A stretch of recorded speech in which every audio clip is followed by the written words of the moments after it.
F to the R to the S to the H to the O to the U to the T. That fresh out. What's What's up? good? What's Y'all know what it is. Y'all see what it is tonight, baby. See what it is right there. Ladies and gentlemen, the one, the only.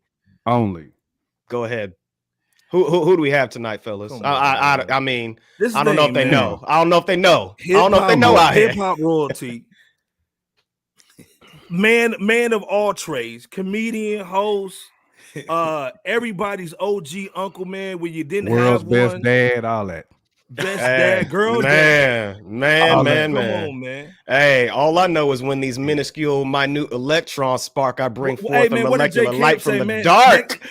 Hit him with the deepest parts of my mind and my soul subconscious thoughts. Next. I'll let you finish that, brother. Washington, man. I'll let you finish that, brother. Transcending and impending from a metaphysical plane. It's an onslaught of pure and cognitive thoughts of the brain. Matter I shatter what was once held as true. I oppose all the rules imposed upon you. Be forewarned that the war's on for the thoughts to conform to a standardized norm. I see a form, fallacy, and I combat all of that with knowledge born. I actually fight in the time and the space of the neuron. See, now you're on a deeper level, a whole new depth. I'm bound to clash but surpass many and any intellect, and you getting wet because these thoughts flow like two hydrogens held together with just one O.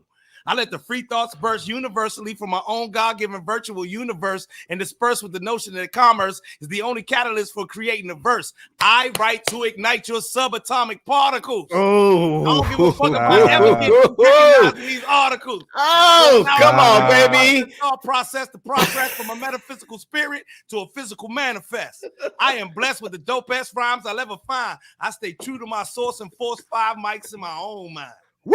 And his own mind. And this, ladies and gentlemen, is why we call ourselves the what is it? Iceberg? You named it. What is it? The new what, brother? New Rap City, man. New what? New Rap City, no basement, man. No, Crazy's in the building, man. I love it. Fact. There you go. And y'all just got blessed for the one time. Hip Hop VCR said, "Let's Rap City, let's go. Let's go. I love it. Resurrection time. In the Simply building. marvelous. Simply marvelous, man. What's yes. good? What's up? Queasy is in the I'm about to ask if I could be the 4th member. Huh? Wait. Whoa. Wait a second, brother. Wait, brother. No.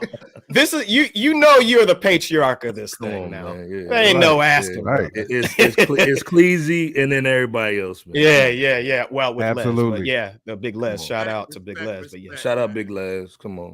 Shout out to Big Les. First of all, hip hop royalty, man. Joe Clair is in the building. What's good, son? Man, everything is beautiful and wonderful, man. Thank you guys. First of all, thank you all for having me. For anybody who views this either live or in the future, whatever, man. Thanks for taking some time out to check your boy out. Yeah. It's a blessing to be here. And we say that all the time in hip hop. We throw it around, but I've lost cats.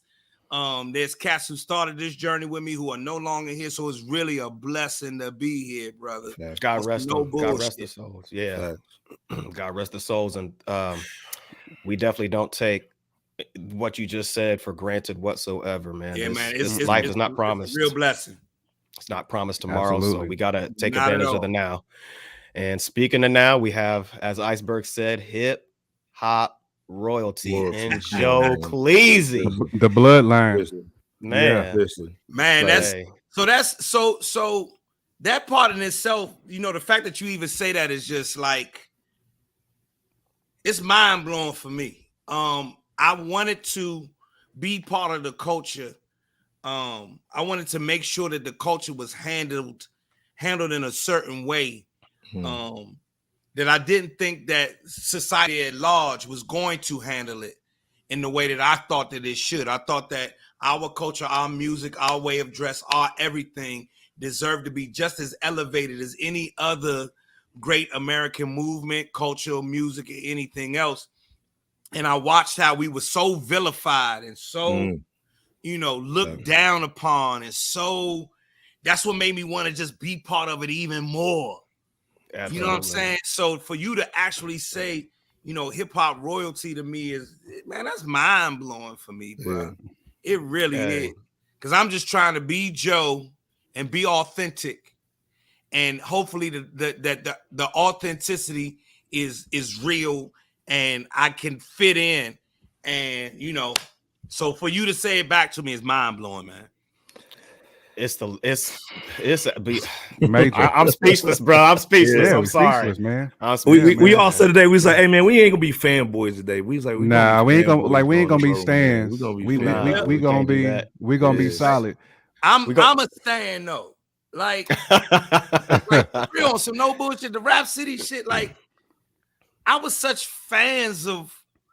First of all, I'm a fan of any MC. Like, if you can make a record that can get on television, I hope you win. Mm-hmm. I don't care if everybody else think you whack. Fuck that. You worked hard to get here. I hope you win. Yeah. Now the shit might be whack. Let's keep it a buck. Huh? You worked your ass off. And let's be clear, you used to out spit a lot of cats too on the show, but of course we didn't see that though. And some of them cats was dropping writtens too. So it wasn't off the dome. We heard the bars on the album after the show. I put up a post. I was on PA's Panic Room. It was a wonderful show, brother. It was dope interview. PA and I grew up in the same neighborhood, so PA and I's conversation was more about comedy in the hood, our neighborhood, and people we knew, and that kind of thing. Seat Pleasant, right? We had some things in our lives that paralleled. He lived in LA, I lived in LA, and all that other stuff. But on the show, I talked about how, when we would do the WRAP rap radio, where you had to come and spit. Yeah, and that's the precursor for the BET Cypher. Like, the rap radio became the booth became the Cypher. Indeed. Right? And it was cats on there. They was like, oh, this nigga lying. And I told the story of how, the A&R guy or the manager or whoever was from the label would see how the freestyle went and then would pull, the producers aside, like, yo, you can't let that shit go because your host fucking ate the MC up. It's like when dude dunked on LeBron and they was like, yo, kill that tape. Yeah, we can't. We can't do that. Right. So and it was all in the. It was all, for me, it was all in the vein of we all are brothers, but when we touch this microphone, it's on. Oh, all day. We talk about spitting, it's on. You already know. I feel that same way about jokes, and I feel that same way about rhymes. Like, I might not be the best MC, but I'm gonna give you everything I got, and nigga, what? Nigga, what? The clip is getting empty. Man, but we did have cats who, didn't get their freestyle played. You know what I'm saying? And that's just what it was. To the point where, rest his soul, my good brother, Combat Jack. Reggie Osei, he was shopping me for a deal at one point. Okay. Man, these stories I could tell is just tell them. We all ears, bro. Yeah, so Reggie Osei was trying to. He was like, "Nigga, you could get a deal even if you don't got a bomb record, just because you on the show." You Joe Clair. And I just wouldn't take that. I was like, "Nah, I'm not gonna do that to hip hop. We gotta. If I'm gonna get a record deal, I'm gonna earn this shit." Okay. That is commendable. Boy, that's commendable. So Go ahead, brother. No, I was you just got done talking about hip hop and how you wanted to get it out the mud organically, so to speak, in terms of that aspect, and your artistic ability from that.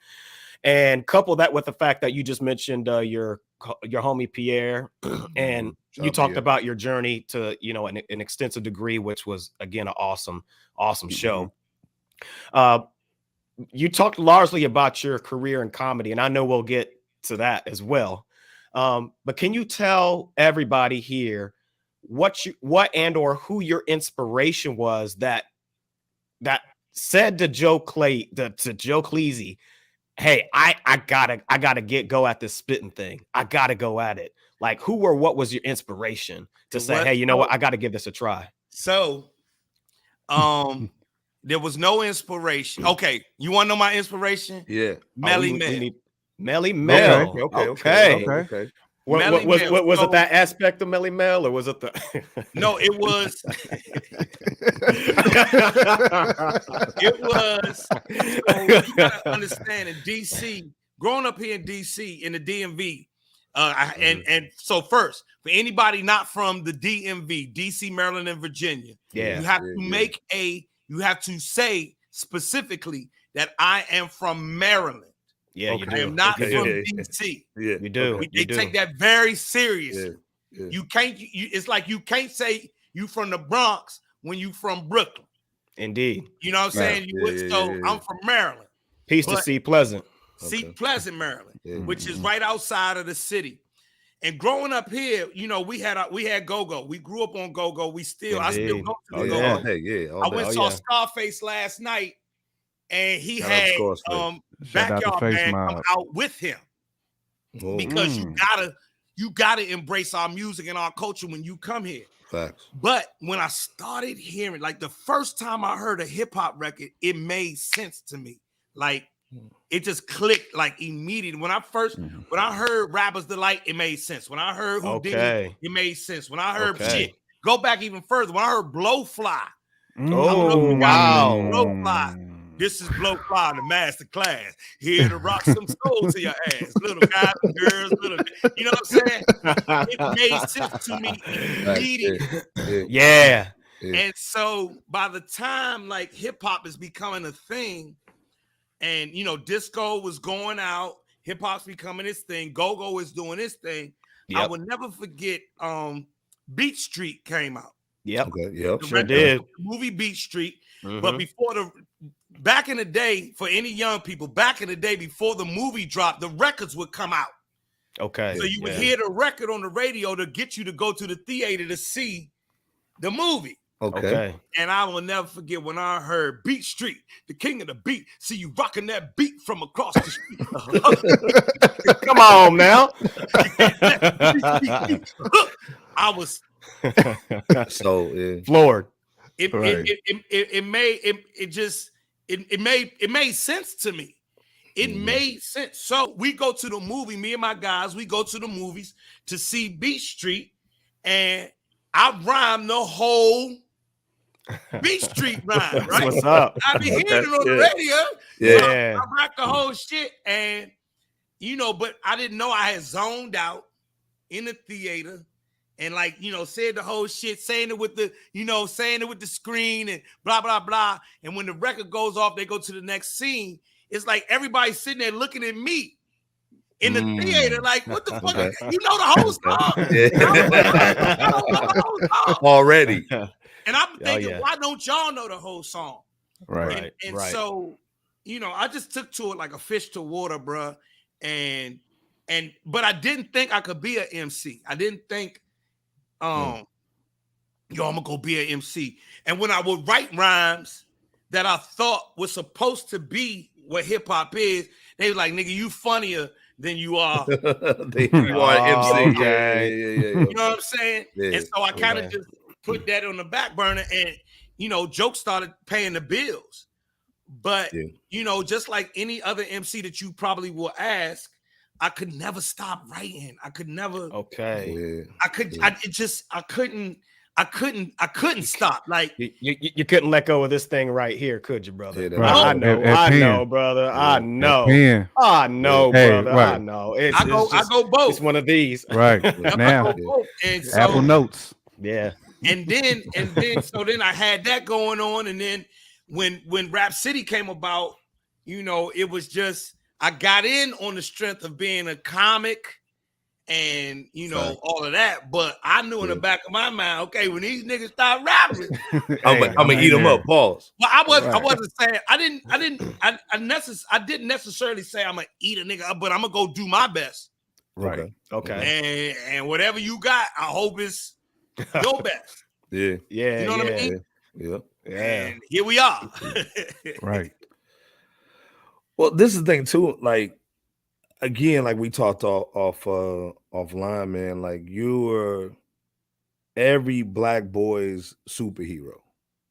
Like, because you got to talk to the guys that we worship. We would love to do it. That we love to talk to. Like you had, like I remember you sitting in that in the barbershop with Pun, playing pool. You know what I'm saying? Rest in peace. I remember the posters in the background. You know what I'm saying? So clear as day. Clear as day. There's some guys that love Black Panther. You know, to me, I wanted to be Joe Clair though. I wanted to interview those guys. I wanted to talk to them. Like, man, what was the conversation before they got on camera? What was the situation after, man? Like, so let me give you the Joe Clair Rap City trick. Okay. Tips, and you know you get tips and tricks. Okay. Yeah. It was a tip and trick. What I would do is, I knew that these rappers had a persona that they had to get through to whoever was buying their records, right? Yeah. And the label, and that was basically because the label is sitting there saying you got to sell these records. But I knew, just like me, that these guys somewhere in there had a love for what they were doing beyond the money. Yeah, we do it for money, but if I ask you to, you do it for free in the right circumstance. For the love. For the love. And so I would try to get to that part before the cameras come on. Wow. So by the time the cameras is rolling, we all nice and cool. So that you can talk about your record, but you can also talk about things that's going on in your life if you had to, or let your life color the interview so that you're not just selling records. Right. You're giving everybody what it is about you that makes you you. Right. If you understand, you see what I'm getting at? 100%. Right. All day. Right. Yeah. That was my thing. Now, I had just come out of Morgan State with my degree in psychology. Shout out to Morgan State. Okay, shout out Morgan State. Yeah. Shout out to Morgan State. HBCU. All day, all day. And I was on my way to pursue a master's degree in sociology. Okay. And for a brief time, I was a social worker. A brief time right before I got on Rap City, I was a social worker. And I still do that work to this day. Shout out. Okay. Yeah. Oh, shout out to that. Love. I feel like I got real lucky with my parents, man. My parents were like, my dad went to Tennessee State. He came out, went to Howard Law. Okay. He became an attorney. He attorney for the Department of Education, and he fought for our rights. The things that when they desegregated the schools, and started saying my pops was in there fighting all day, every day, right? Okay. But he was the weed man too, though. I'm gonna fight you, but I'm gonna serve you too. Right. He was like, at 5 o'clock when he got off, let's smoke something. Let's have, my pops is. I'm not the real Joe Clair. My pop, that's Joe Clair. Okay. I'm Joey compared to my pop. Now my mother is. She went on to become a professor and a writer, a novelist. She's taken herself around the globe with her books. She was a professor at George Washington University.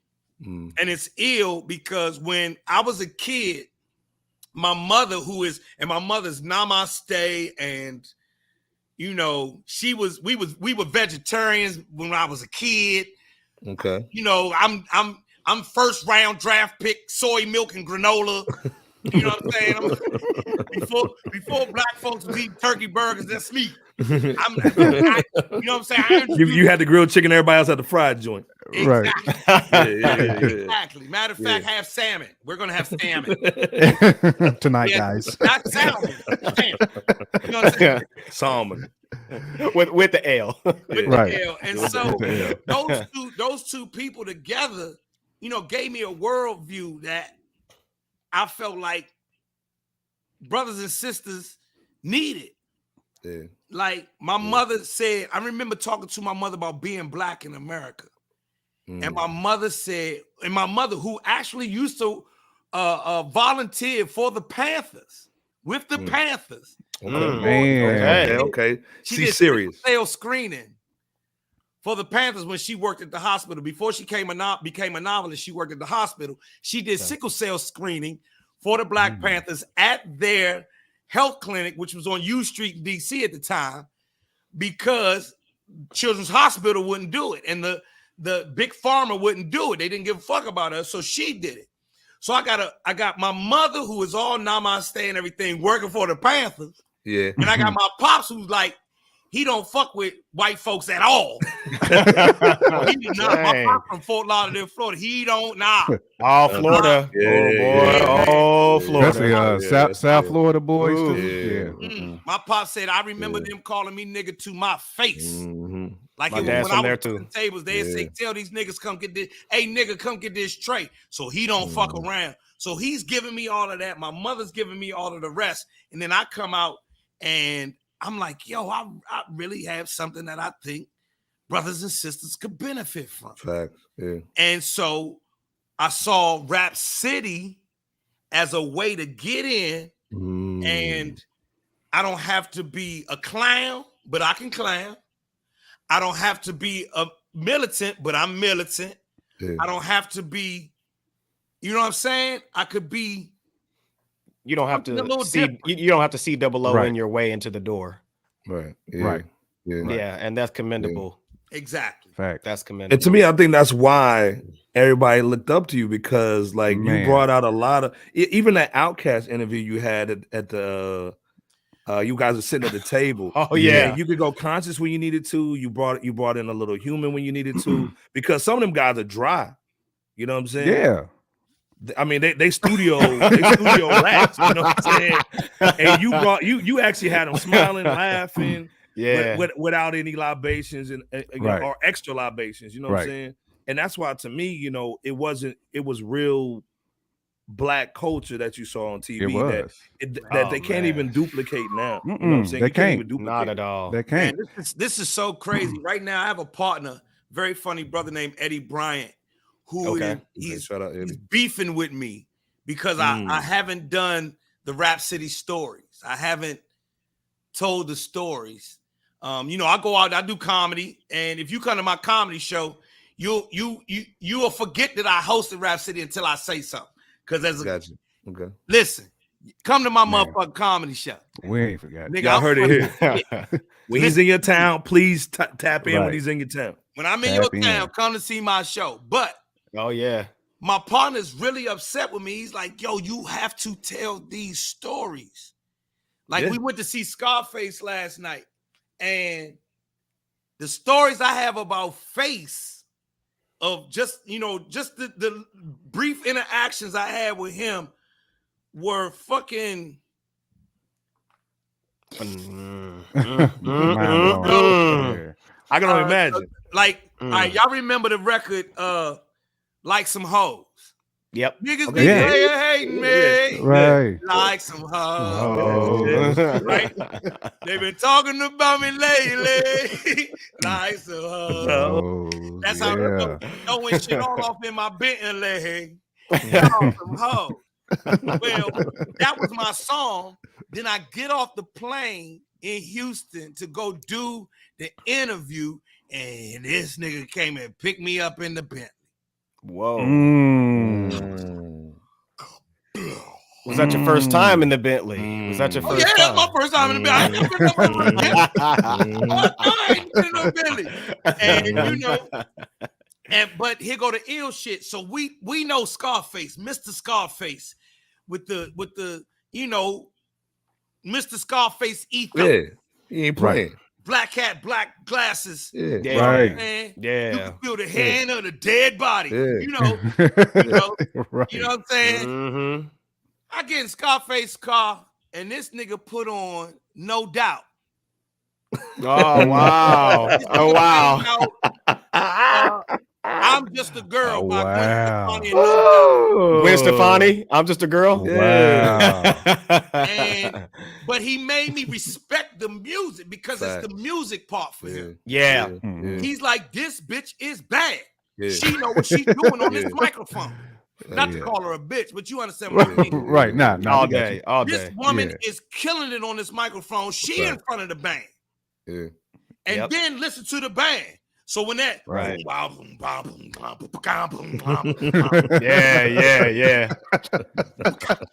yeah, and face Bentley, right. with the no doubt banging, with the no doubt, with the no doubt, doubt banging. Oh crazy. man, Crazy. it's funny so because it gave you know what I'm saying. So it just made that guy real to me, and that's why I'm slow to tell these stories because these are real people. I was in the car with Brad.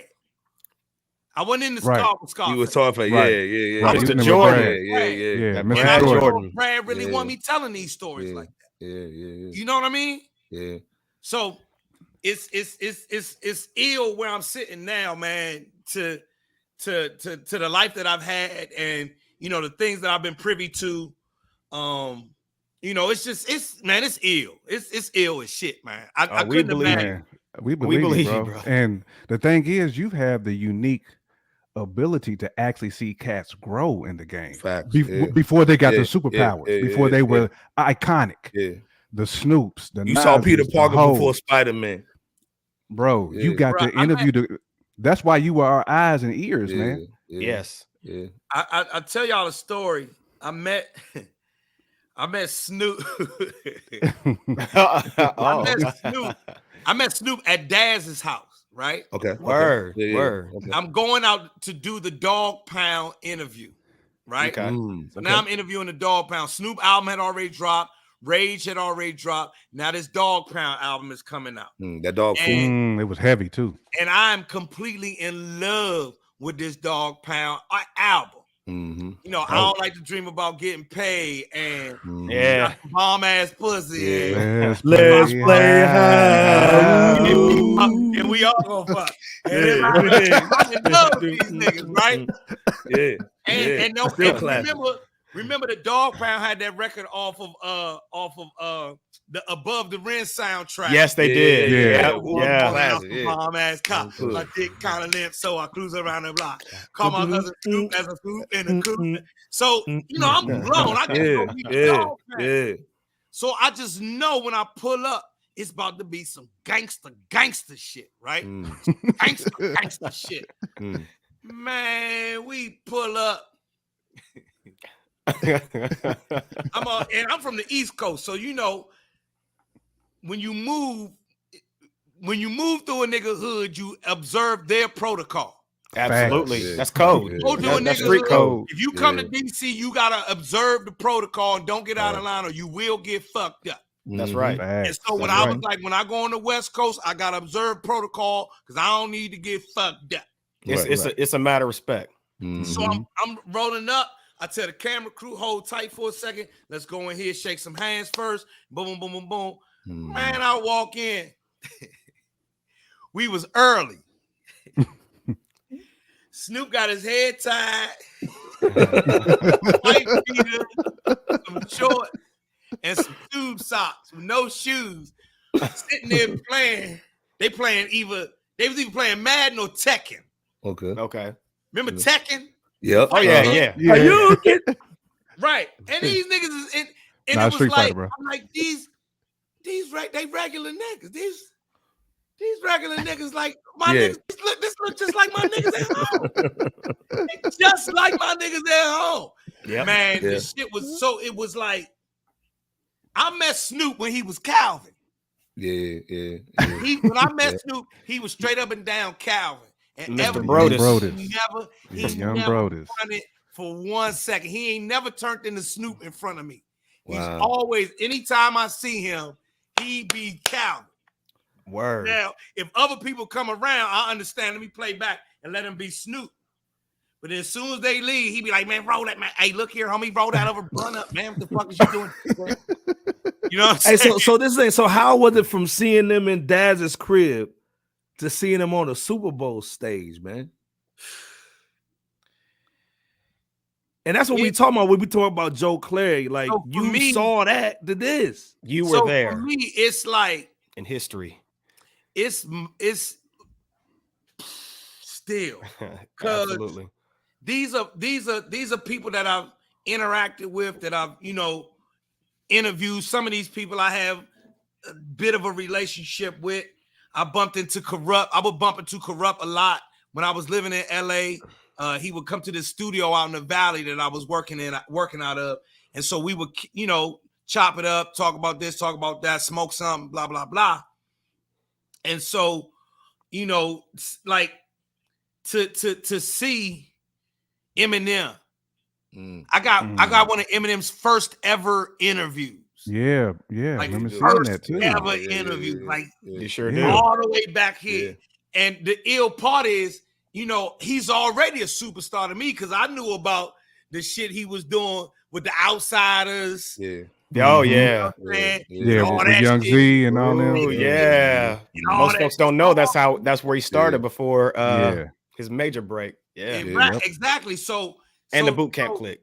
Yeah. When he becomes Eminem, and the shit was, he was already certified to me, but then when that fucking 8 Mile came out, I couldn't do nothing but be super, super, super happy for him, his squad, the city of Detroit, MCs from Detroit, and all of them. Like, this my shit. Yeah. This my shit. This my shit. And the ill part is my kids are like, Dad, calm that shit down. We don't give a fuck about none of these old niggas. Man. But I think people don't understand like the impact, man. Because at the end of the day, it wasn't you on Rap City. In my opinion, you made Rap City, and then to me, it's like, do you feel a certain kind of way? Because to me, they should be giving you plaques. They should be giving you plaques, like a statue. Like when you said they're trying to sell records, you help sell the artist to us. You help sell the artist to us, the Midwest and South kids. Like you help sell us. We're not gonna see them dudes because they're gonna fly over us. We fly over country. Yeah, they ain't fly coming, over us. You know what I'm saying? You know what I'm saying? Ain't no bag, ain't no Indianapolis and nothing like that. Oh yeah, Kentucky and that kind of stuff. So literally, man, like to me, this is again why we ran home and like, yo, who's gonna be on today? Boop. Yep, record that. What's Joe gonna do today? Where you gonna be? Oh yeah. And my make sure I got enough room on the VHS. Right. Oh yeah. I got at least 30 minutes on there. My mama got this Oprah Winfrey show. I gotta make sure I got enough for Cleese. The time you she ain't gonna better watch Bob Barker today. The time Joe Clair Jay in the helicopter, man. Like that was like we was crazy. With you. I was like, that was a very so. Yeah, Jay in the helicopter is iconic. It's very. For me, it's surreal to watch it. Like it's another life. If you look at that, if you look back, somebody sent me that interview the other day or today. If you look back, I got on this gray and blue Tommy Hilfiger shirt with a little ball cap, and I got on some Tommy Hilfiger pants and a pair of felines. He was fly. He was fly. Hip Hop VCR got that. Bought it. I had just come from not 125th, like 140 something. Okay. In New York. I went all the way uptown, went shopping, came downtown to do the interview. I had to buy the clothes myself. These are my clothes. And I'm shopping saying, okay, I'm going to go interview Jay-Z. But then after I interview Jay-Z, I got to go tell jokes tonight in New York. Wow. So I went, I would get off doing the interview and then I go hit up, 3-4 spots telling jokes.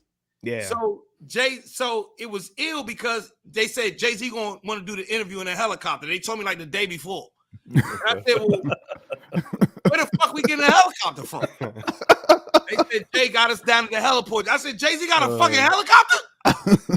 Niggas got helicopters. Like, come on, man. Sure enough, heliport, boom. We flying in the helicopter. And I get to the interview. I was a huge fan of Jay because of. Let me preface all of this by saying this. I was a conscious rapper fan. Gangster rap, I would have to go and listen to and find the art in it. Gotcha. I'm coming out because you remember I'm coming out of an HBCU. I'm coming from a very conscious family. Right. So KRS-One, Public Enemy, X-Clan and all that. And then off into the cerebral ass rappers was where my head was. Yeah. And I heard Reasonable Doubt. And at first it was cool. And I would get to the first 2-3 records or whatever. And then one night I was sitting in the house with my girl and I had made dinner and we puffing or whatever. And I let the album play. And I heard Regrets. Oh yeah. Gotta learn to live with regrets. Bruh. When I heard the song Regrets, this rapper now started having depth. He started taking on different dimensions. Now he's got width, length, depth, as opposed to just this. I was used to this, I'm used to rappers talking about guns and but when Regrets came on, and that man, different. First the beat was different than anything I had heard in hip hop. Jazzy. Right. Yeah, it was. Right. 3 chords. And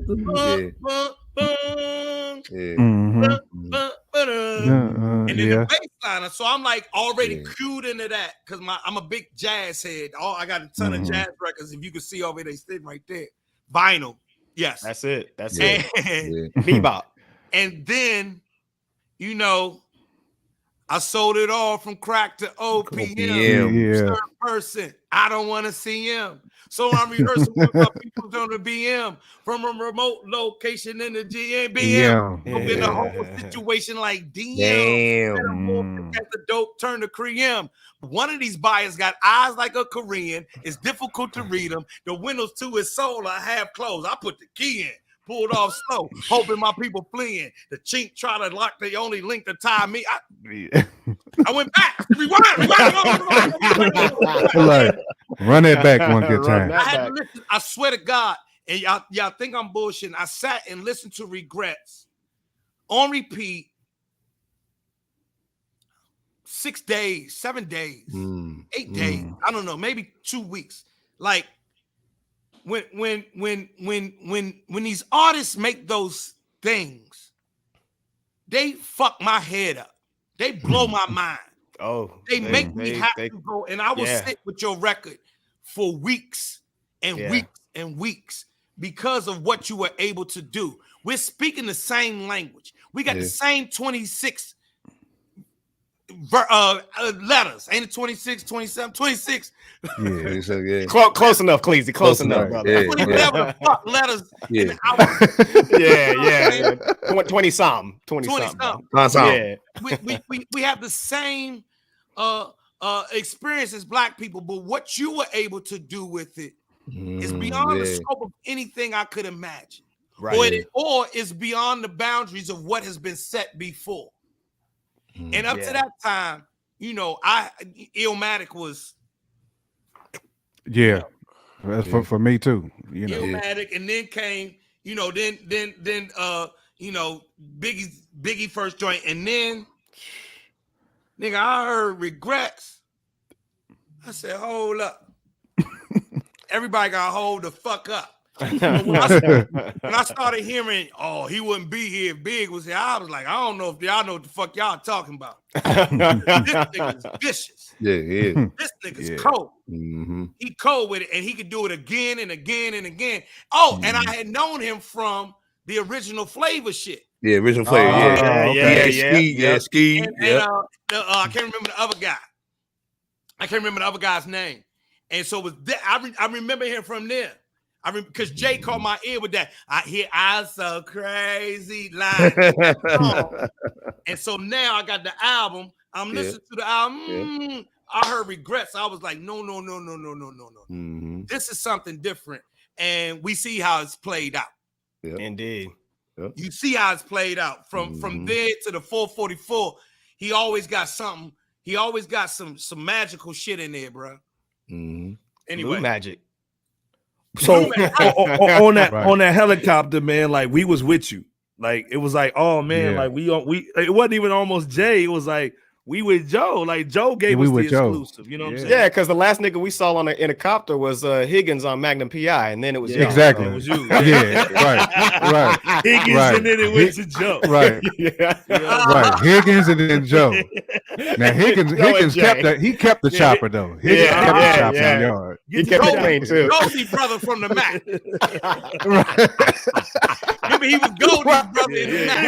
He was. He sure was Goldie's brother. He was. All over again, man. We got to start from the bottom and feel this whole shit all over again. Yeah, that's cool. I'm gonna go pimp these hoes. Okay? Pretty Tony. Oh man, Pretty Tony. Man, Pretty Tone.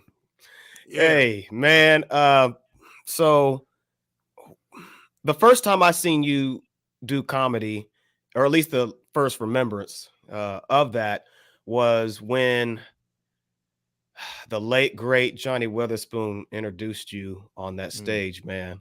And then I'm like, man, this dude is funny, man, funny. But just crazy. In addition to that, man, and I know your comedy goes back way since you was, way back since you was younger or whatever, and whatnot, man. Just to be able to see.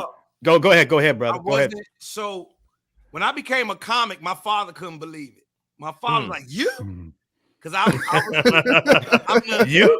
I'm the quiet one. I was the quiet one in the family, so to speak.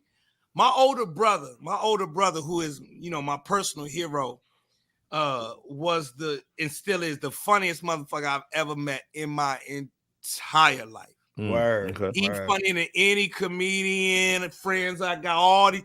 If my brother Steve ever decided to go do stand-up or just go on stage, he gonna tear this motherfucker up, but that's just not his thing. Okay. And my father was hilarious. Quite funny. And then the niggas in my neighborhood were just so Martin Lawrence is from the town, like the little town over, Glen Arden, Maryland, which is right next to Seat Pleasant. As a kid, I used to see Martin box in the gym. So I played football, and Martin was like the big boys. He was the big boy, the older guys in the gym. And Martin was Nothing like Otis. And where we from, what'd you say? I was like boxing like Otis. Yeah. and where we from, your mouth game gotta be 100%. You gotta, because of the fact that we are in such close proximity to the seat of power. You had people on your block who were blue collar and white collar.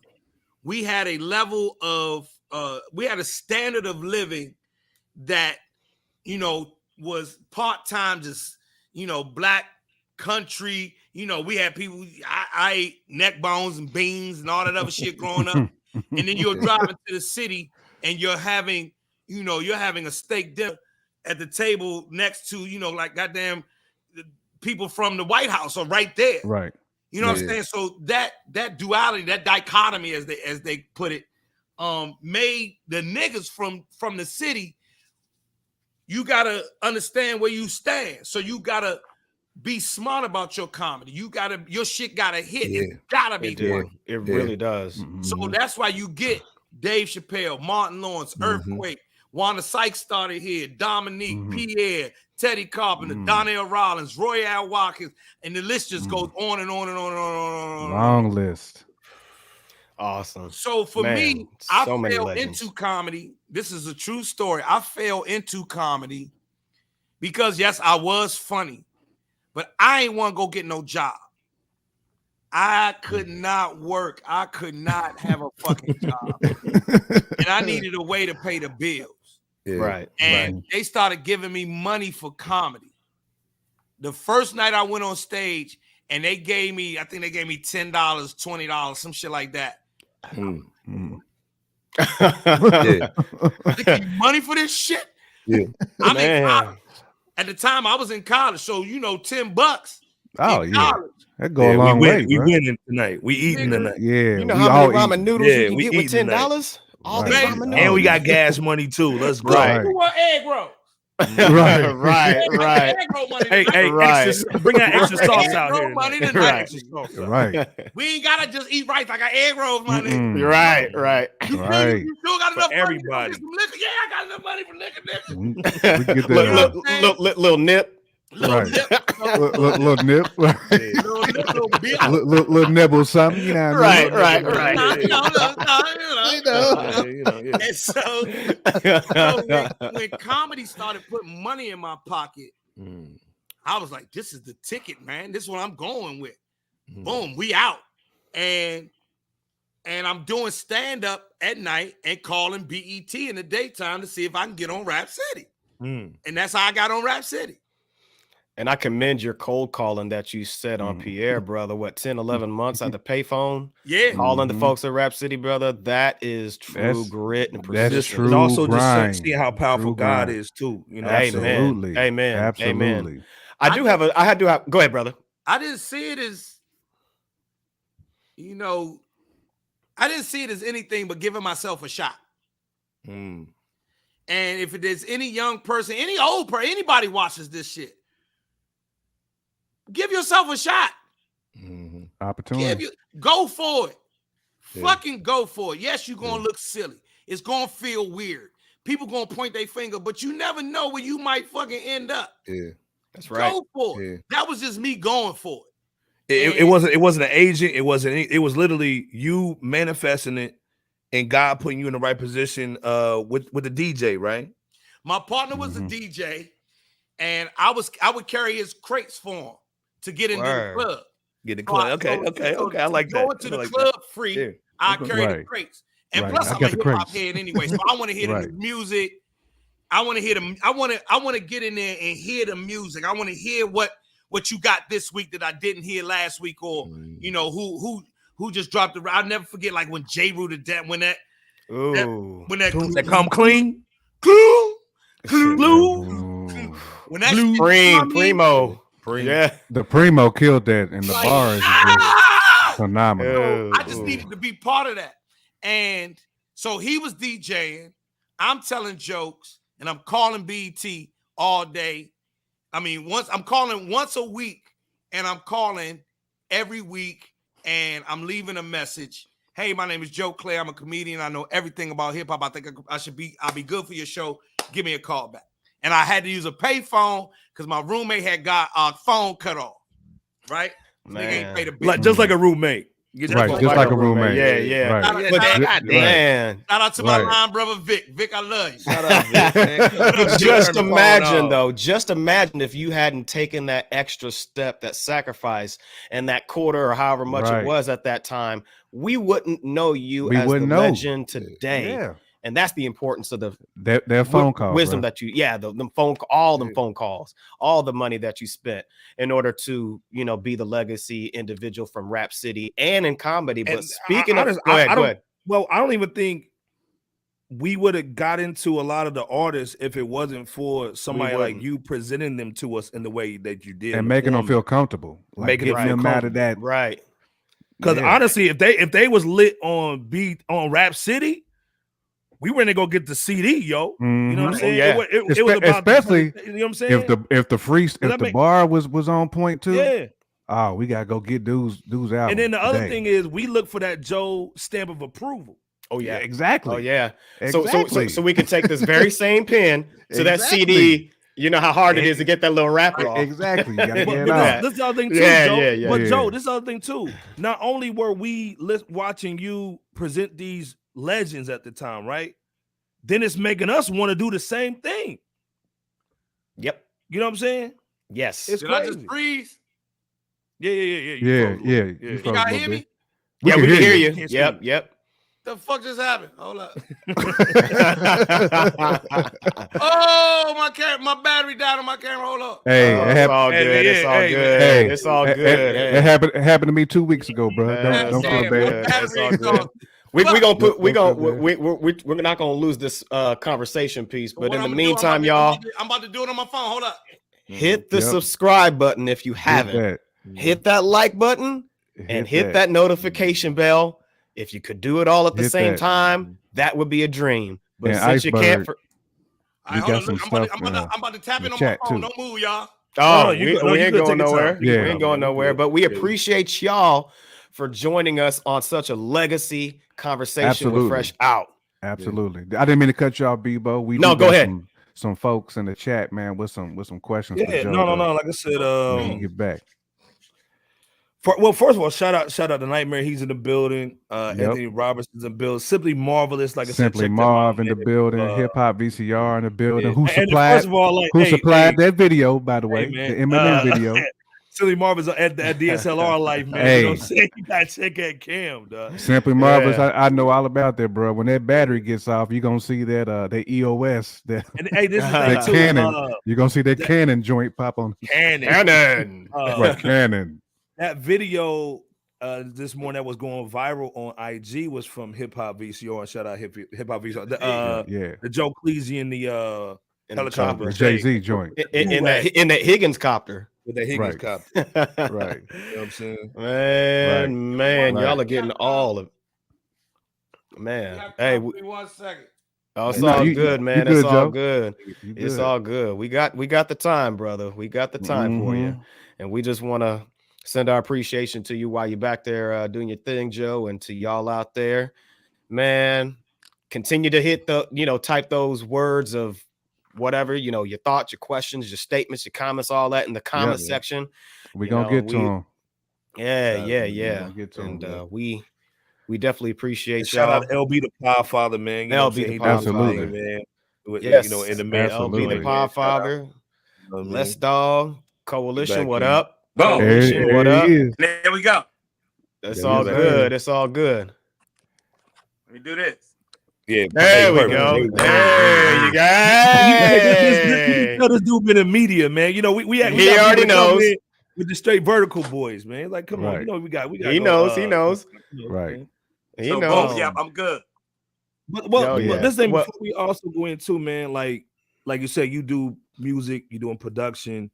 Tell us about that single "Gone," man, and how it's been going crazy, man. On that. And we see it. We see it. Tell us about that "Gone" record, though. So I made a EP called New Music for Old Niggas. Okay. I released it on my 50th birthday. Okay. Word. When you ain't supposed to be doing nothing about rap.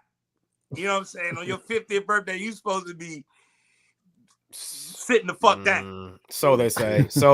Right. So they say. I didn't believe. I thought that I was supposed to be rapping.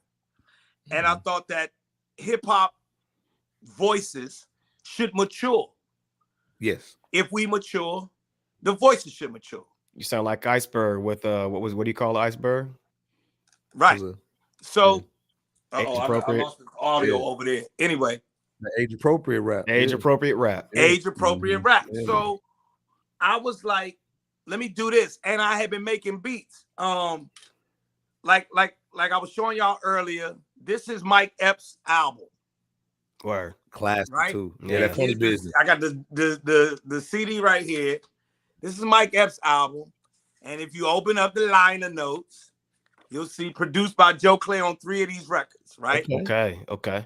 I was making beats. I had a whole band that I made an album with before. We did a live band / hip hop mashup. We were called the Rickish Mojo. Okay. Rickish Mojo. Okay. The Rickish Mojo because what's the it was science? Rick, my nigga Rick, my nigga Kush, my nigga Mo. So basically, it was a gumbo of a name. That's what's up. The Rickish Mojo. Yeah, man. That goulash. That's a Jodeci swag. Yeah. Mm-hmm. Somebody said Rickish Mojo. I was like, nah. Nah. But what about Rickish Mojo? I would have said Gazoon tight. Right. You got it. Yeah. The Rickish Mojo almost sound French. They taught me how to produce. They taught me about notes, scales, chords, keys, thirds, triads, fifths, sevenths, ninths, 11ths, diatonic, and so I got a real understanding of what music was. Now, prior to that, Kid Capri showed me how to chop a sample. Shout out, okay. So, and I was chopping samples and making beats for me to rhyme over because niggas wanted too much money for their beats.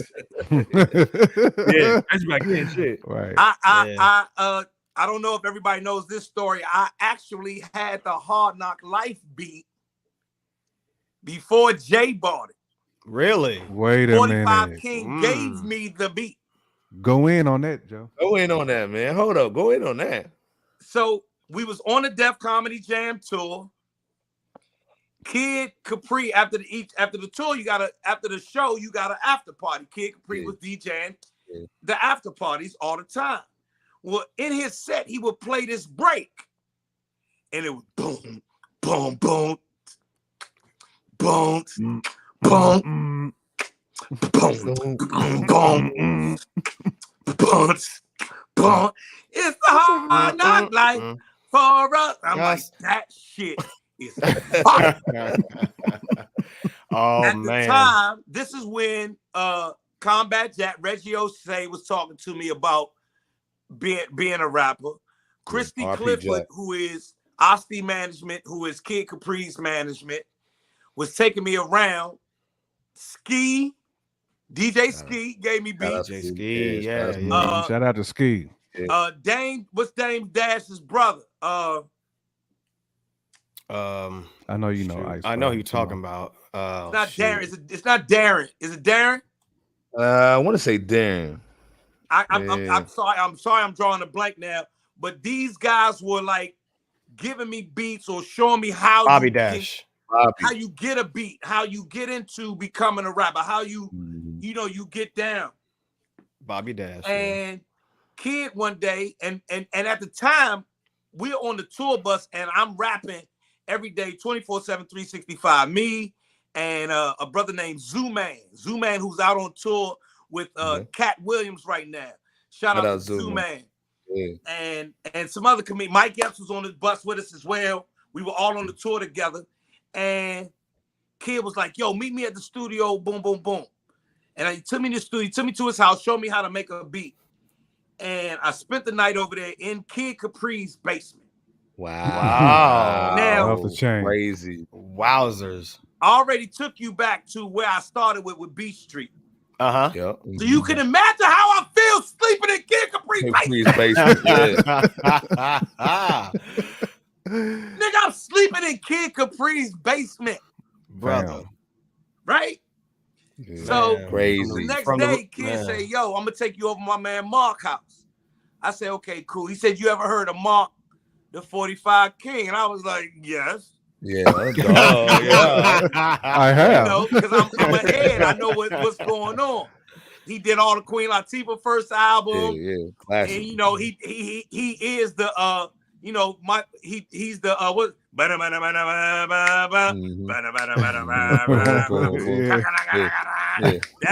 that's 45 King. Yeah. And I knew him from that. So he take me to Mark house. And Mark is playing beats for me, boom, boom, and boom. And then he played that Hard Knock Life shit. Man. Problem. It was OV, wasn't it? So I took the beat, I made a song, I wrote a Hard Knock Life record. But my Hard Knock Life record was about a disabled kid talking about how hard he got it. Wow. Being from a hood versus everybody else. Okay. That was my Hard Knock Life. Okay. I go back and I slept because I go back, I don't know, 6 weeks later. Boom, boom, boom. Yo, I got the record ready. The rhymes is ready. When can we get in the studio? Oh, nigga, that beat gone. Who got the beat? Jay-Z. It wasn't gone, brother. It was gone. Yeah, it was gone. Gone. It's done deal. So just like your single, brother. Gone, brother. But so fast forward all the way to I never stopped making music. Just like I never stopped making tracks. I learned how to make tracks, and I never stopped. And I never stopped writing rhymes. Word. And the song Gone. I saw a statement one day from the brothers that used to write for Very Smart Brothers. Yeah. I remember I don't know if they still do. I'm sure they're journalists somewhere, but they don't. I don't know if they necessarily still have Very Smart Brothers. Okay. And I respect everyone's. I respect a great debate, and I respect critical thinking. Yeah. I respect people who can, have a point of view, stand on a point of view, and that's what the fuck it's going to be. Mm-hmm. And I hope that people respect me when I do it as well. And I saw something that the brother had written, and it said that straight black men were the white people of black people. Yeah. Yeah, that article. Mm-hmm. Yeah. Yeah. And that fucked with my soul. Yeah. Mm-hmm. From, being considered a suspect coming out the womb. Bruh. All four of us on this podcast right now have been a suspect since we came out the womb. We are the poster child around the world for marginalization, disenfranchisement, lynching, and all of these other things. When I heard the brothers say that the black man, straight black men, were the white people of black people, I was like, you gotta do something. Yeah, you gotta do something. Mm-hmm. Yeah. I picked up the motherfucker. I said, we caught up in the characters of America's fucked up narrative. They say the straight black man in the black community is a terrorist. Straight black man can't never win. The straight black man is the worst that it's ever been. They be blaming me for shit that I ain't never did. It was so. That's why I had to write that rhyme. And I had already had the beat. Yeah. I had already had the beat. I'm glad that y'all can't tell what song I emulated to make the beat. No, can't tell at all. No, can't tell at all. I'm not going to tell you. Don't get no. They try to get some little coins out. Come on now. Right. Nah, there's no money in this. The song was "Loyalty" with Kendrick and Rihanna. Oh, okay. Yeah. Okay. So I can hear that a little. I can hear that a little bit. Yeah, I can hear a little bit. Yeah. The bass line is pretty simple. Yeah. It got a small change in it, and it come back. Yeah. Loyalty. Oh yeah. I mean, I knew that. Yeah, I knew that. You knew that.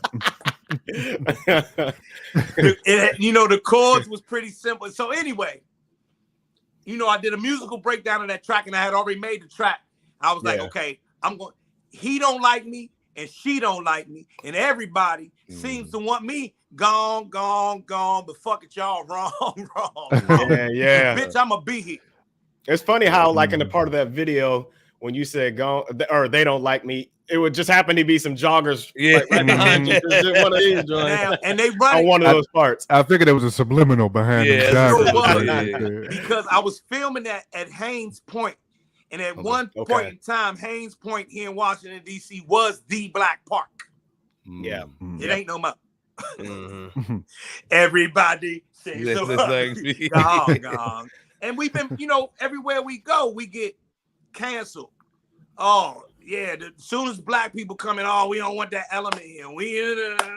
I couldn't believe that these brothers were saying that somehow, I had privilege. Yeah. It blew my mind. Now, they can go make the statements all they want. They can do everything, and I have a rebuttal. And that song was the rebuttal, at least that verse. Then I was like, I come from strong black women. I got one upstairs who's gonna get this dick when I'm finished. Please,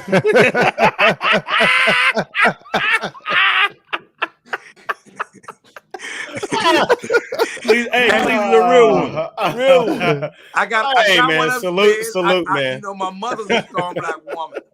My sister, my aunt. I have good friends. That are lifelong friends that are strong black women who I've gravitated to over the years. So that second verse was, let me speak about them briefly. Who you calling a bitch though? Yeah. And what is you calling her a bitch for? Yeah. Watch that bitch glow. Watch that bitch blow. See, that's the part there that you didn't know. Getting mo. Yeah. Why you hating all her black girl magic, her black girl drive, all her black girl savage? So divine that she had to hashtag it. Her life matters and she had to have at it. She been out here killing it. She a hidden figure, but you acting like she ignorant. I was like, yo, this is. So that's that song. Now I made that song 3 years ago.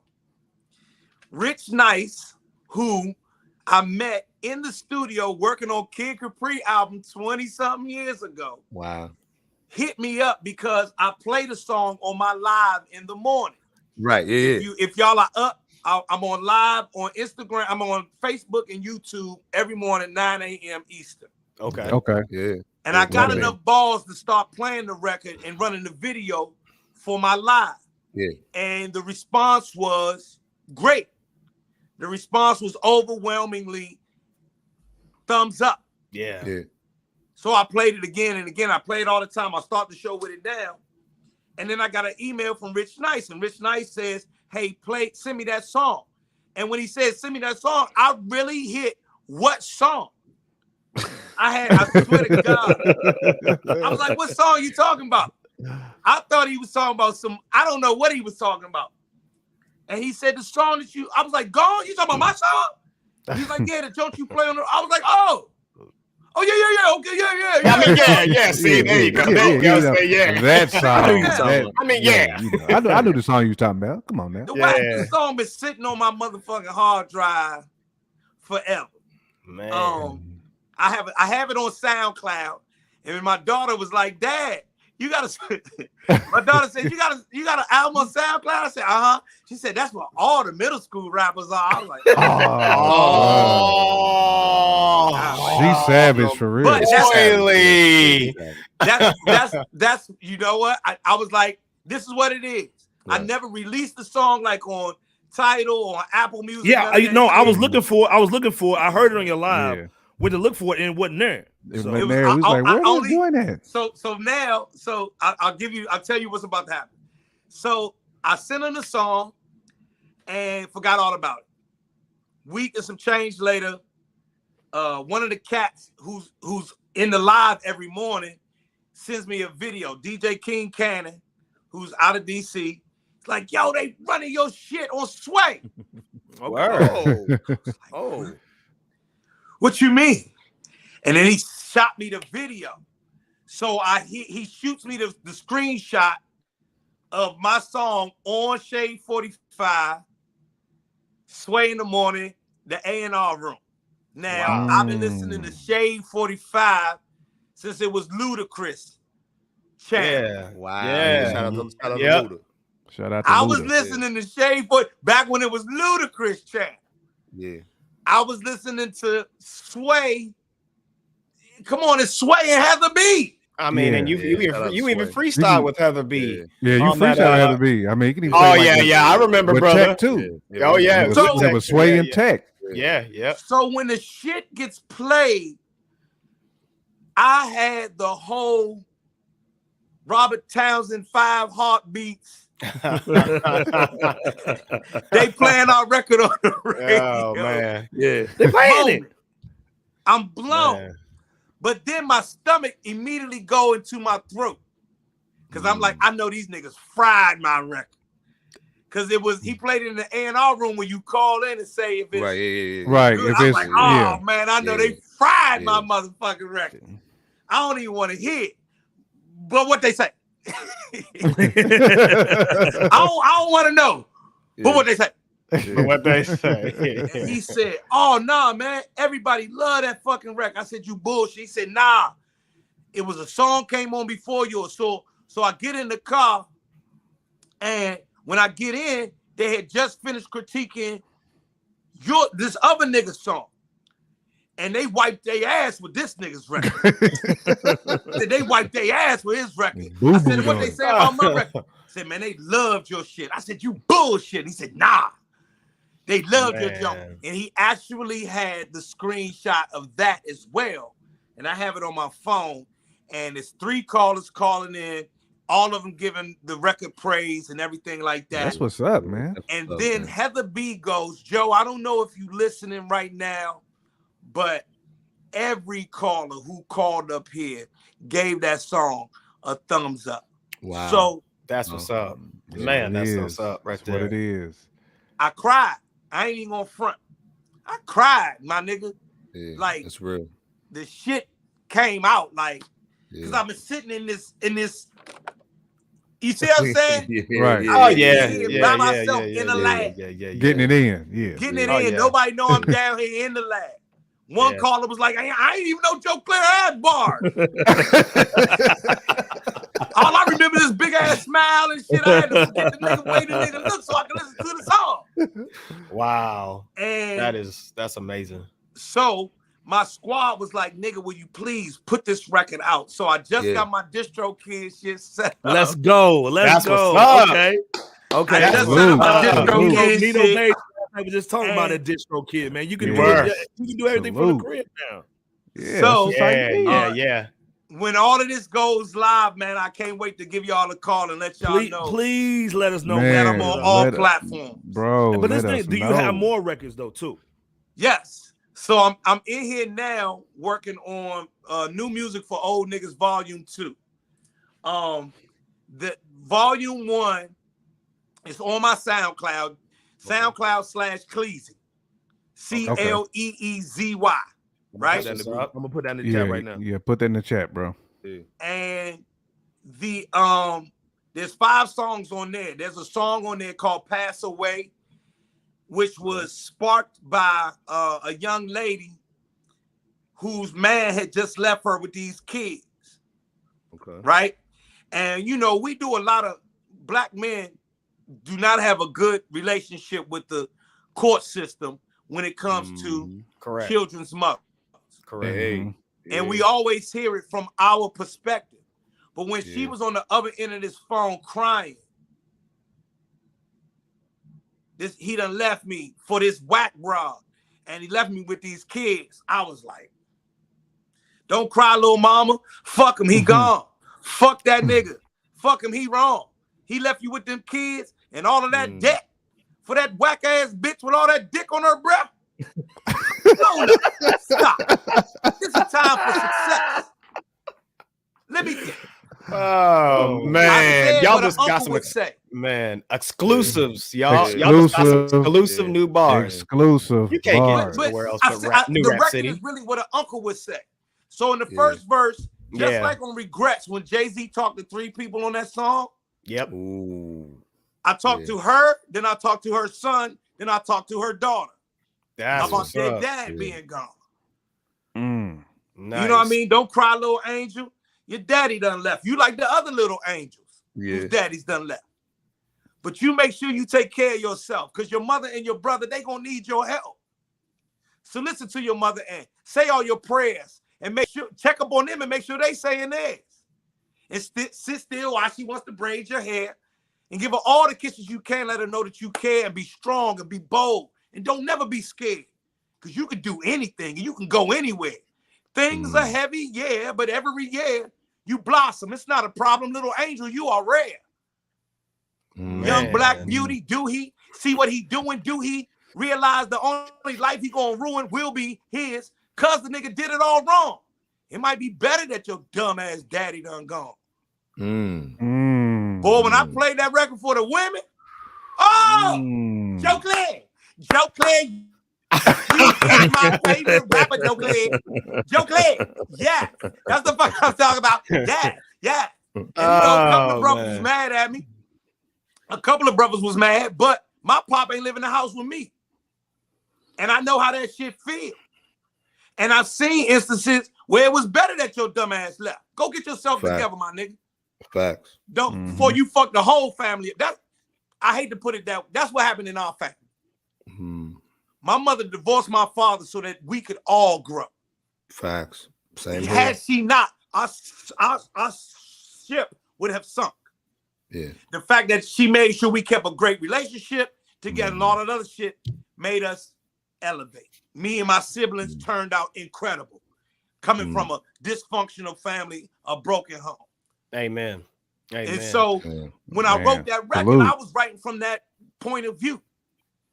And so new music for old niggas is new music for old niggas. I love it. I love it. It's like we can say some other shit.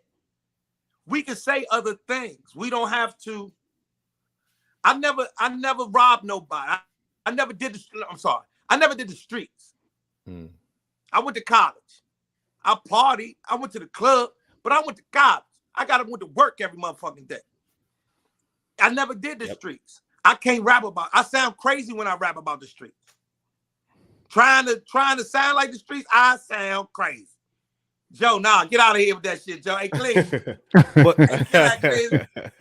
But to me, it's we need it now because everybody that watched you on the shows are now grown up now, and we don't have music that represents anything, and they're not playing. And all back in the day, you could have a single in DC, go on a radio station, blow up, you get a deal, you good to go. But now, since all the radio stations are owned by other situations, you can't get on unless you go through the system. Facts. So to me, we need stuff like, and so we've been always a champion of like Nino was on yesterday, and basically guys like that getting their music out because we need it, man. Because a lot of the old guys, because they had Def Jam and those buildings doing everything for them, they don't know how to do it. Nope. Right. They sure don't. So to me, if you doing your thing, I think it basically shows cats, hey man, if Joe's doing it, anyway, that should be motivation. Then the other thing, what I'm hoping. Well, this other thing too, Joe, is the reason why I call you a hero, man, is because everybody we looked up to either sold out, like Evo said, they dead, or they in jail. So we never got to see our hero grow up and be cool. You know what I'm saying? So where's our hero at that grew and up be and real? It was a cool cat, and they're still doing their thing. So we've never had a hero like man, like look at the Marvel system. You got Iron Man and all them cats. You know what I'm saying? All that other stuff. But we and when we grew up and we love Biggie and Pac, dead. We love Jay, but you know what Jay is on now, right? So at the end of the day, it's like we don't have our heroes didn't grow up to just be cool. Yeah. You know what I'm saying? All right. We gotta have a Jay conversation.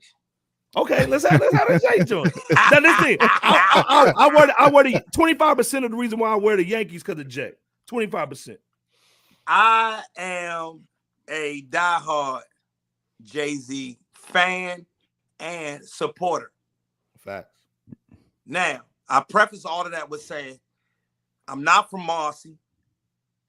I didn't do the streets. I didn't have to make the decisions that this guy had to make. From artistry to business movement, me knowing hustlers like I know hustlers, like I got street friends. Shit. If from a hustler perspective, shit, nigga, shit. The nigga, he did it. This motherfucker. No, yeah. He ran the table. He ran the table. So I checked that box. From a rapper's perspective, I checked that motherfucking box. Mm-hmm. And then, he tries to, I believe that Jay-Z genuinely tries to keep it as black as he understands that he can. Facts. Okay. And that's why I fuck with him. Facts. Okay. That's why I fuck with him. Yeah. That's what's up.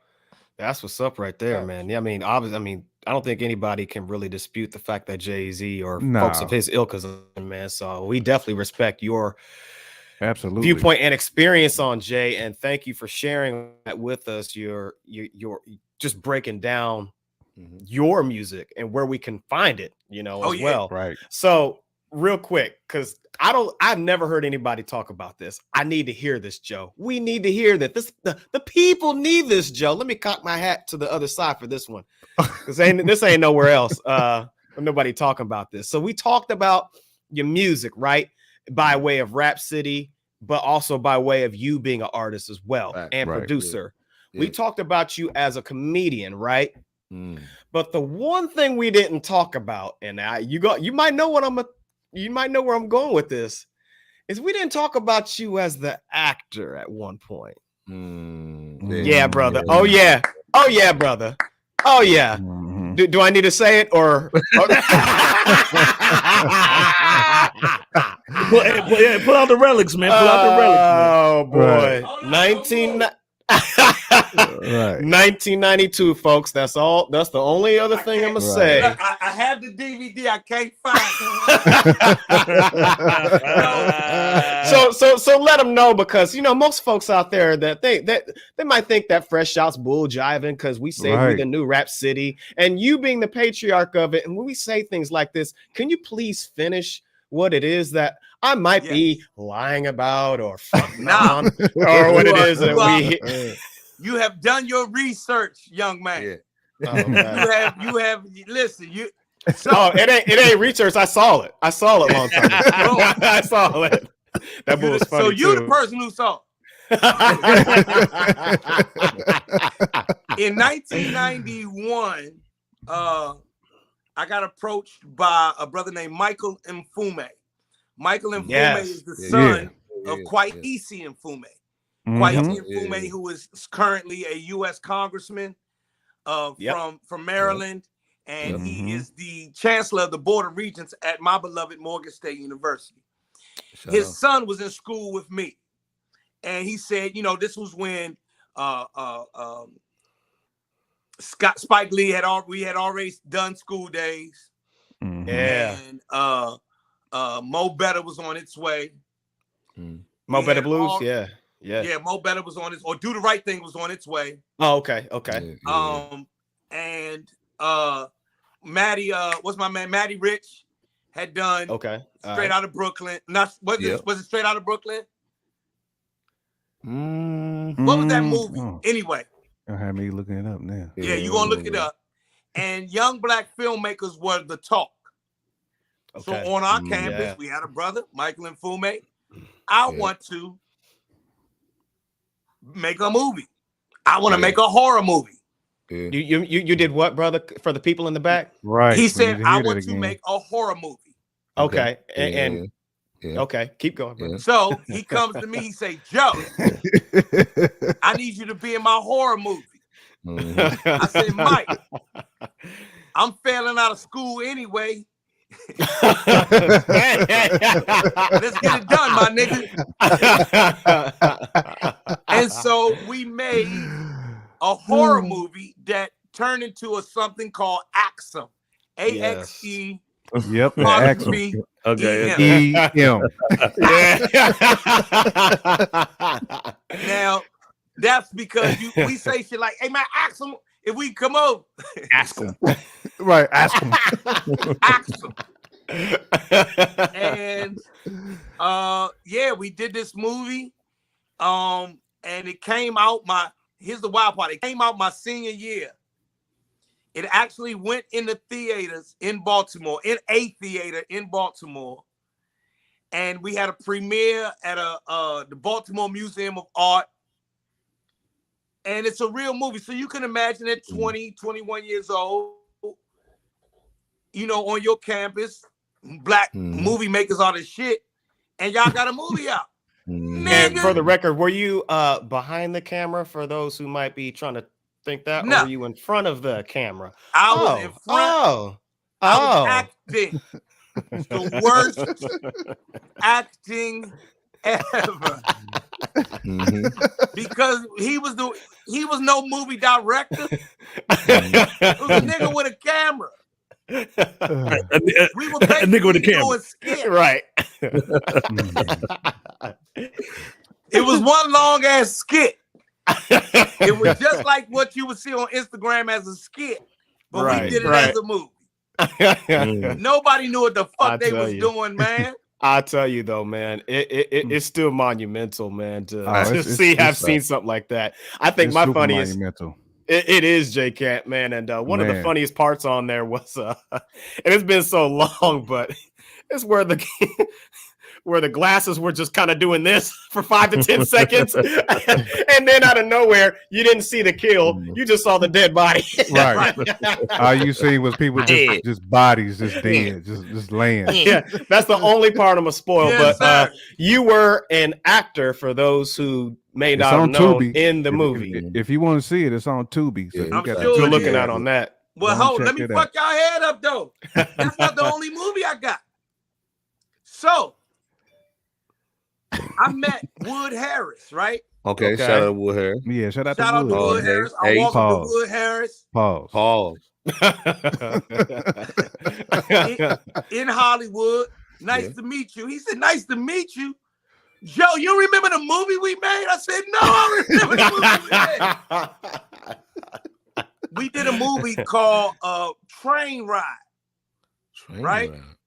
Go look it up. Mm-hmm. Yep. I had a little part in that. And it was me, him, and the brother, MC Light was in that movie. Yep. And the brother who was in Get Rich or Die Trying when Majestic pulled his teeth out. Oh, yeah. Oh. Him. He was in the movie where I can't remember his name. He was in Cedar Heights, the TV show Cedar Heights, not Cedar Heights, something Heights. Anyway, he was a police Guru officer in that movie TV too? series and all that. And I was in the movie with them. Then I did a couple of gospel Christian movies as well. I remember the Christian movie. I remember that one. Yeah, okay. It's called Lord Help Us. Yeah, get the swag on. Yeah, the swag up. Yeah, all day. Lord Help Us. And then I did another movie. And the great part about all of these movies is the acting never gets better. It's always wow. It always sucks dick. But you was doing your thing though. I remember the Christian joint. You did your thing in that joint though, man. It was cool. Yeah, man. It was cool. Well, this thing coming from the family that you came from, having the career that you have and still doing it now. Yes. What's your take on the Black family now, where it's going, and how can we get it back to where it was? Then also, it's cool to have a Joe Clair. Do you think there'll ever be another one? Another Joe Clair? First part of the question. The family unit got broken down by a lot of things, but I think the biggest thing that happened to the Black family unit is modern life. Modern life doesn't speak to a Black. A Black family unit is a bit passe. The wife can go out earn the husband anytime she feel like it.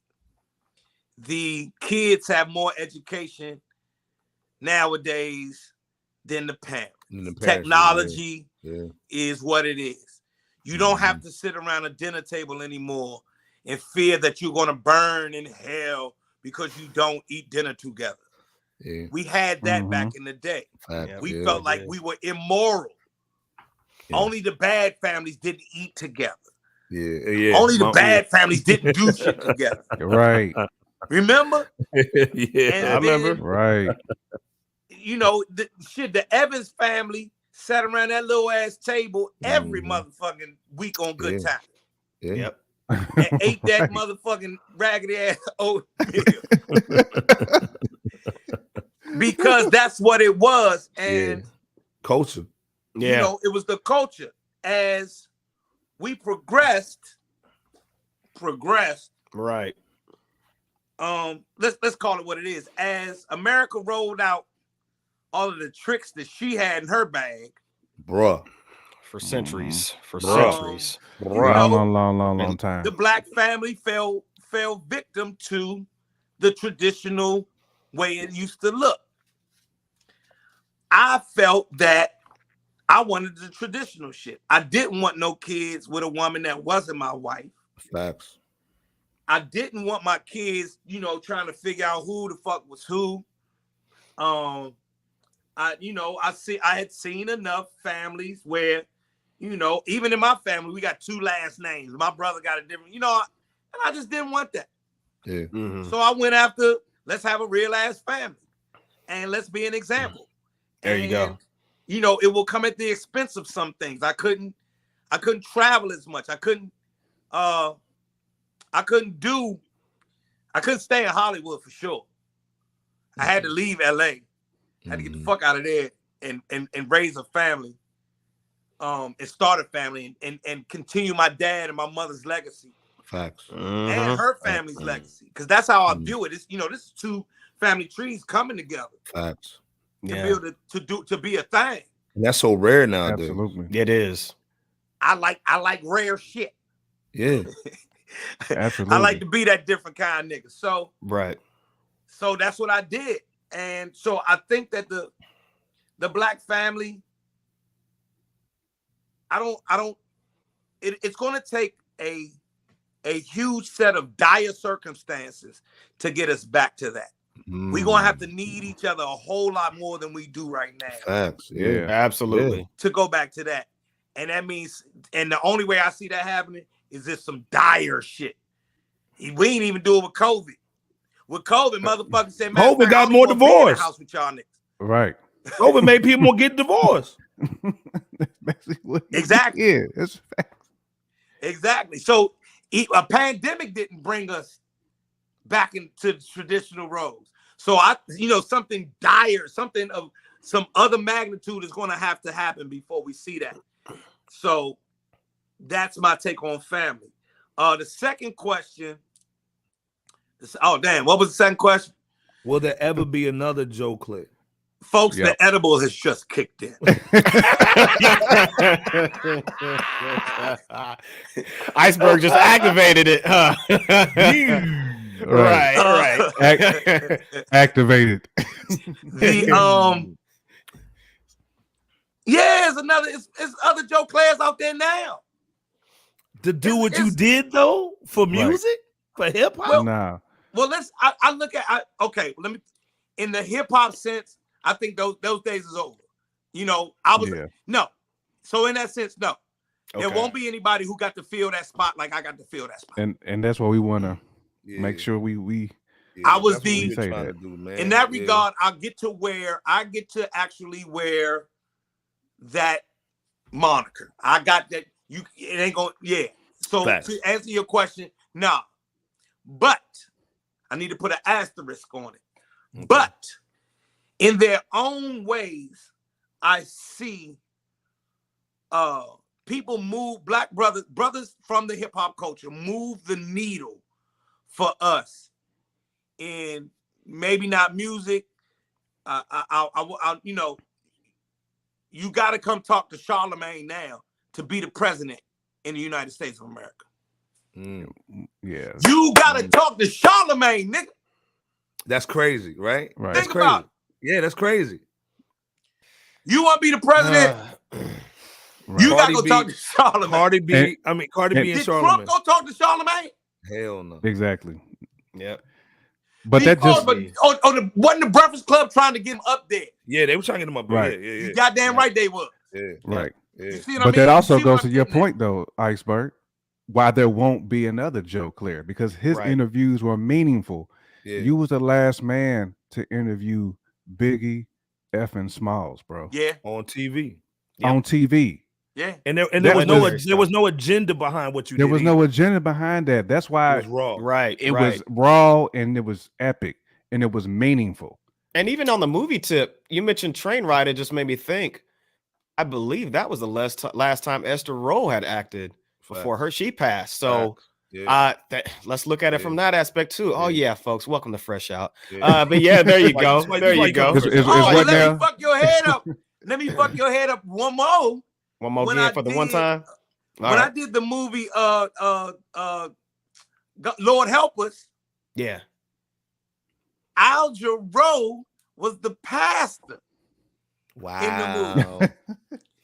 Now, my mother was a gigantic Al Jarreau fan. Everybody's mama. Yeah, everybody's mama was. So love some Al Jarreau. If y'all know, he had a song. Y'all might know this song on one of his early albums called "We Got By." Yep. You know that song? Yep. Oh yeah. Yep. I can't play it now without crying like the biggest bitch. Wow. I think that was his first album. Song, I want to say. First album. First one. Yeah.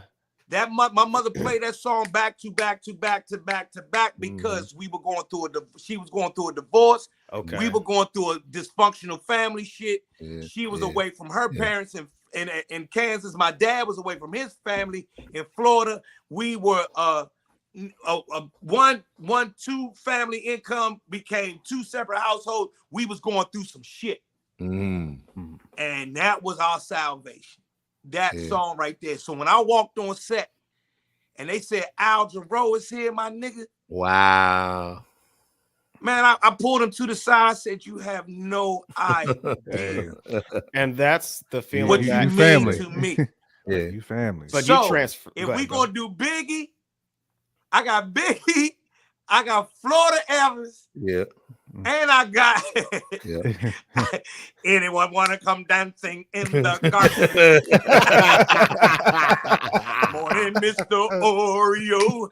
Morning, Mr. Cheerio. You know what I'm saying? I got all of them niggas too.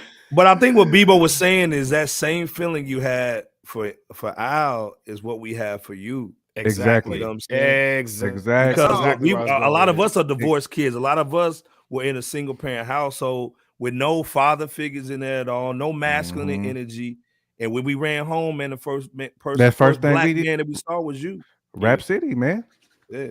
So it wasn't just the music, man. You represented black masculinity. Black in our masculinity. household. And that your experience in that and many others that we couldn't even only imagine has transferred over to us. Just the fans of you. Shout out to Big Les as well, Big Tigger. Absolutely, y'all. You know what I'm saying? But you're the patriarch, man.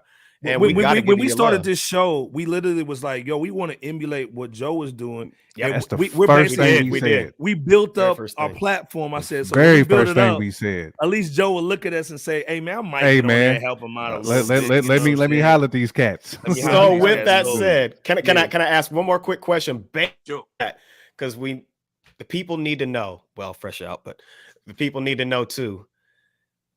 Iceberg has called us the new Rap City. You are the patriarch of the original Rap City. We would kindly enjoy your endorsement of that being the case, because it has to be official from an individual like yourself. So let me say this. I'm going to give you yes. Okay. The new Rap City. But you guys are the first fresh out.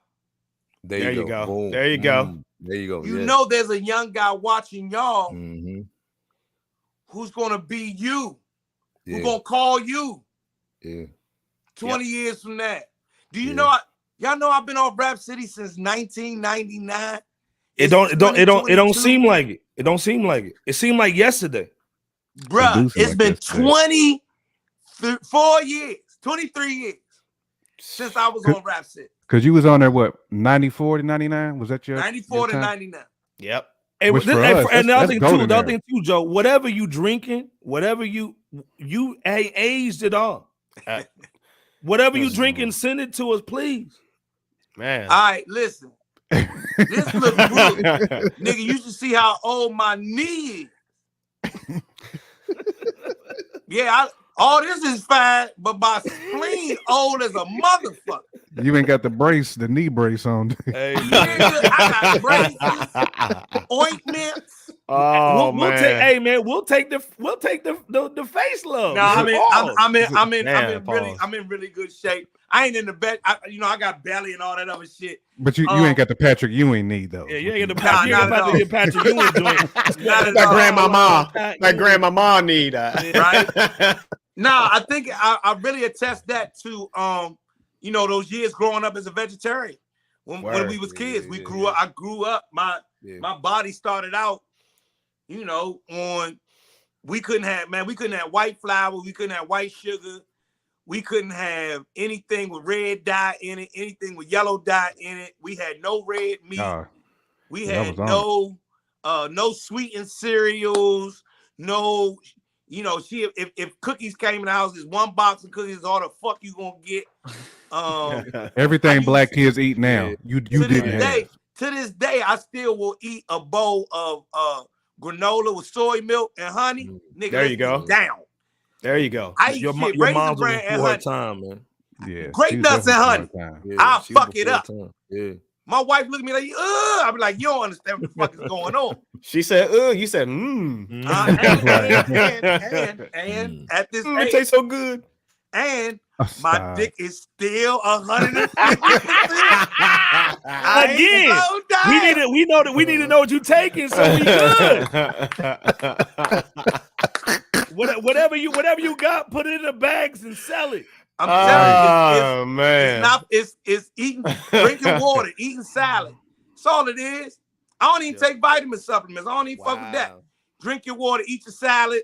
Eat your vegetables when you can. Cut down on the red meat. Now, right now, personally, in the last 5, 6, 7 years since I had kids and all this other shit, I've ate way too much fast food than I'm supposed to. But goddamn, Chick-fil-A sauce, good as a motherfucker. You know what I'm saying? But I think on some real shit. It's funny that I'm talking to y'all now. I took my kids were gone away for all the month of July. Okay. My wife took some time off for herself, and starting from July 1, I was like, okay, time for transition. So let's get the records moving. I'm stepping up my process with the podcast and everything. I'm digesting books like it's.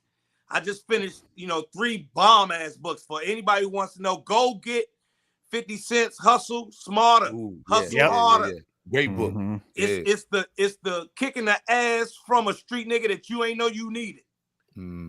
Go get Do the Hard Things First. It's a book that for anybody who procrastinates, go get the book Do the Hard Things First, and then thirdly, go get a book called Atomic Habits. I took care of all 3 of them books in this last month. Make sure you drop him in the comment section. For sure. And then I started cutting shit out my diet that I know I ain't supposed to be eating. There you go. There you go. That's the key.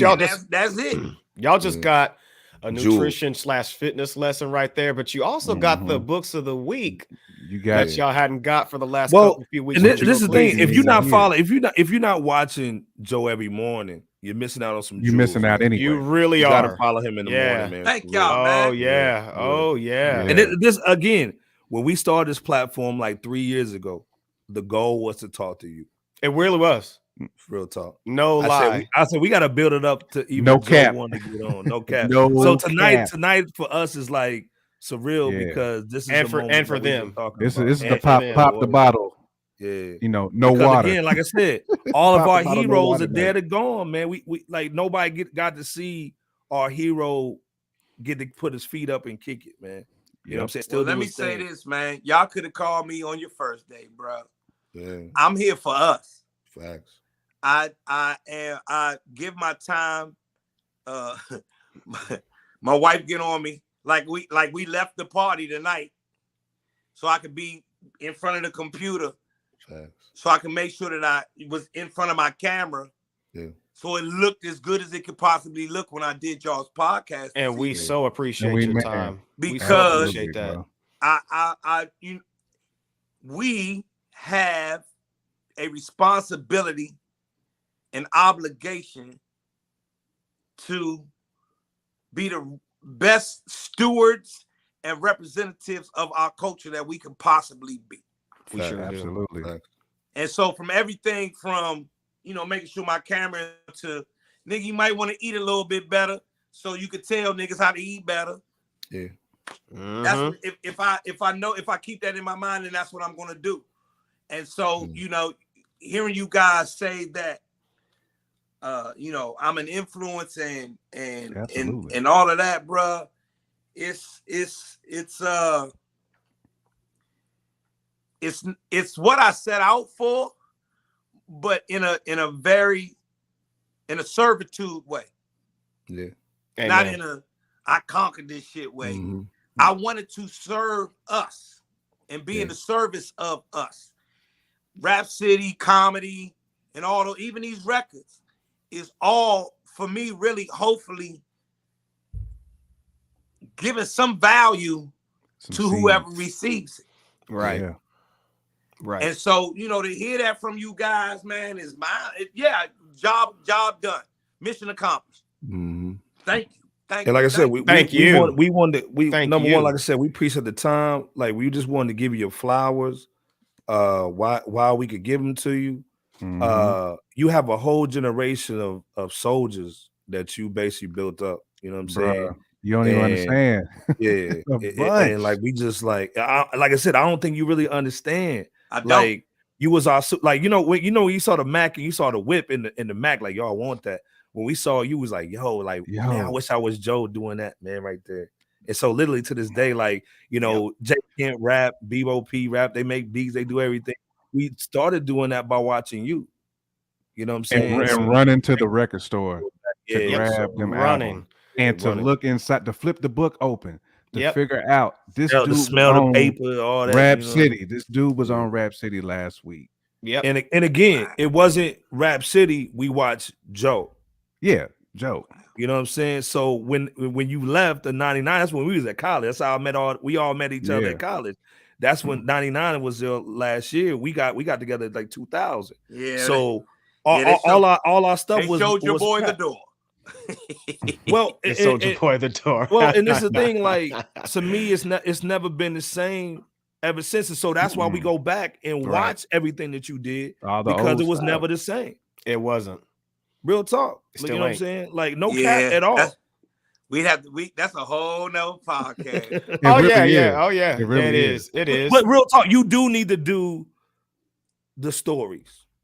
Yeah. I agree with your friend. You gotta do them at some point. All right. I said this before. But we also need that music. So whenever the music gets done, we want to be the second, third, or fourth people that you drop the links to. Real talk. Mm-hmm. You know what I'm saying? I'm over here getting these jokes. Here, listen. I'm over here now, man. The stuff that I'm crafting now is, I can feel that the music is better and the rhymes are better. The bars are there. The bars are right. The bar's been there for a long time. The bars are right. They still have to be. They have to be delivered correctly. Okay, I got you there. Yeah, so I'm fine. I think I'm finally getting to a point where I can deliver them correctly enough that I feel confident to, on all platforms, make sure you go check me out. Facts, yeah. All day. Prior to this, I was always kind of right. Yeah. I don't know if I want niggas to hear this shit. They gonna roast me. Nah, I ain't running that shit. But you know what happened? What based on that Gone situation in the hands of Sway? Yeah, exactly. So there you have that. Exactly. So don't say yourself that's your. short. That's if Sway had to be a stamping. But I'll say that I'll put it this way: that Gone record is the beginning for me. Right. It looks like the beginning for me in that aspect because I'm over here now. I'm deep. Oh my God, I'm over here right now cooking. Shit. You hear me? Let me see what I can pull up. Pull up something. Yeah, got a whole feast over exclusives. there. Hit that subscribe and like button and notification bell. Oh no, not. All right, so hold on, man. Let me put up a real track.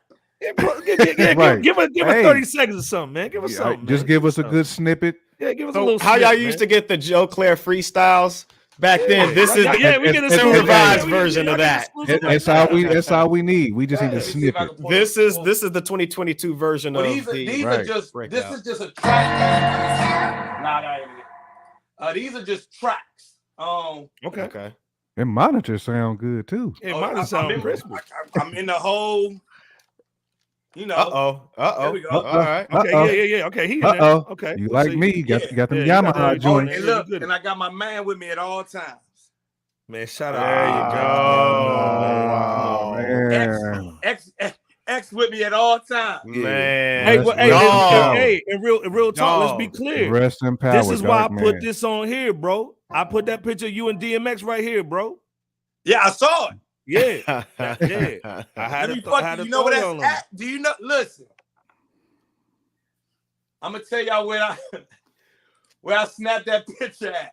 Okay. I was in my house, and my niece was babysitting my kids.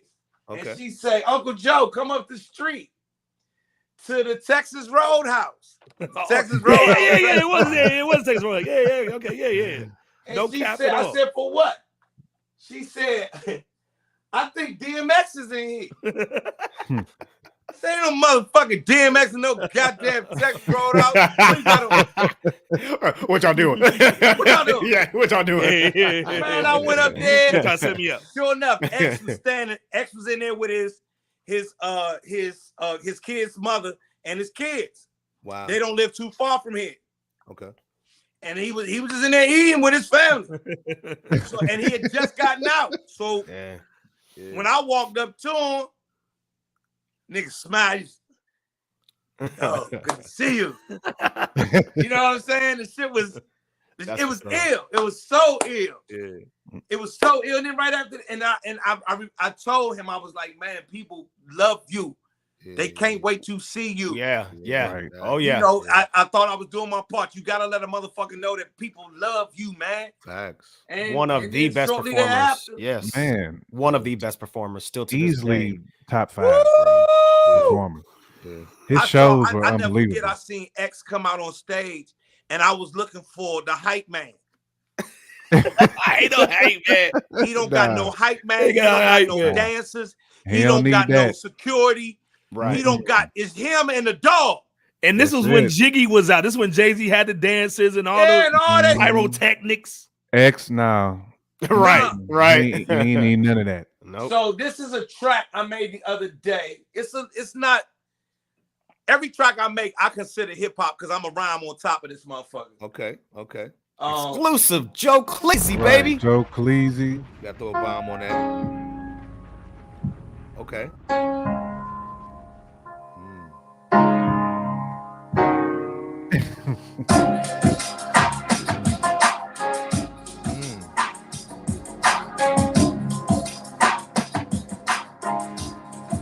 That's dope. Okay, so yeah. We're on some boom bap. Okay. You know, I like my stuff nice and unquantized. Yeah. Now, what you talking about on that one, Joe? What you talking about on that one?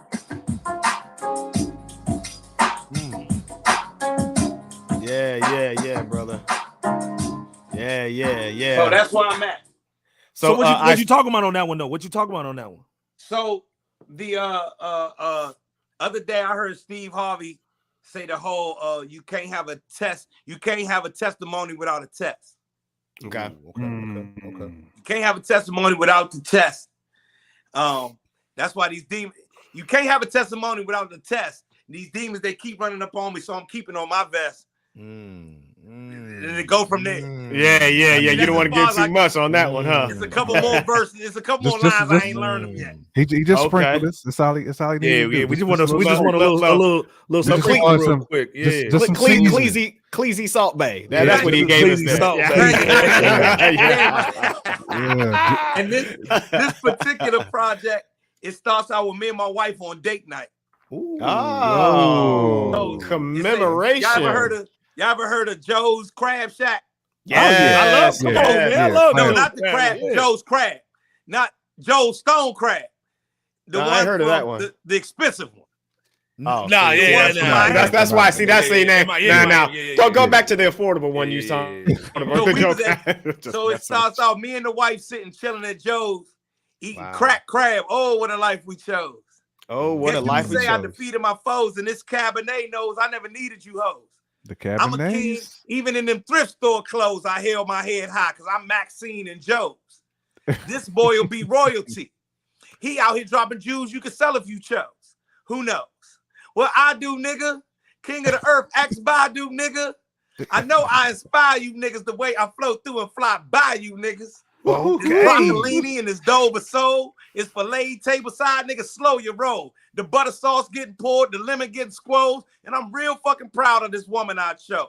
And I drink red with my fish. That's crimson and cream. Joe Clair in this bitch. I throw the Noopy in the air. The Noopy with the crimson and the cream. Wow, yeah.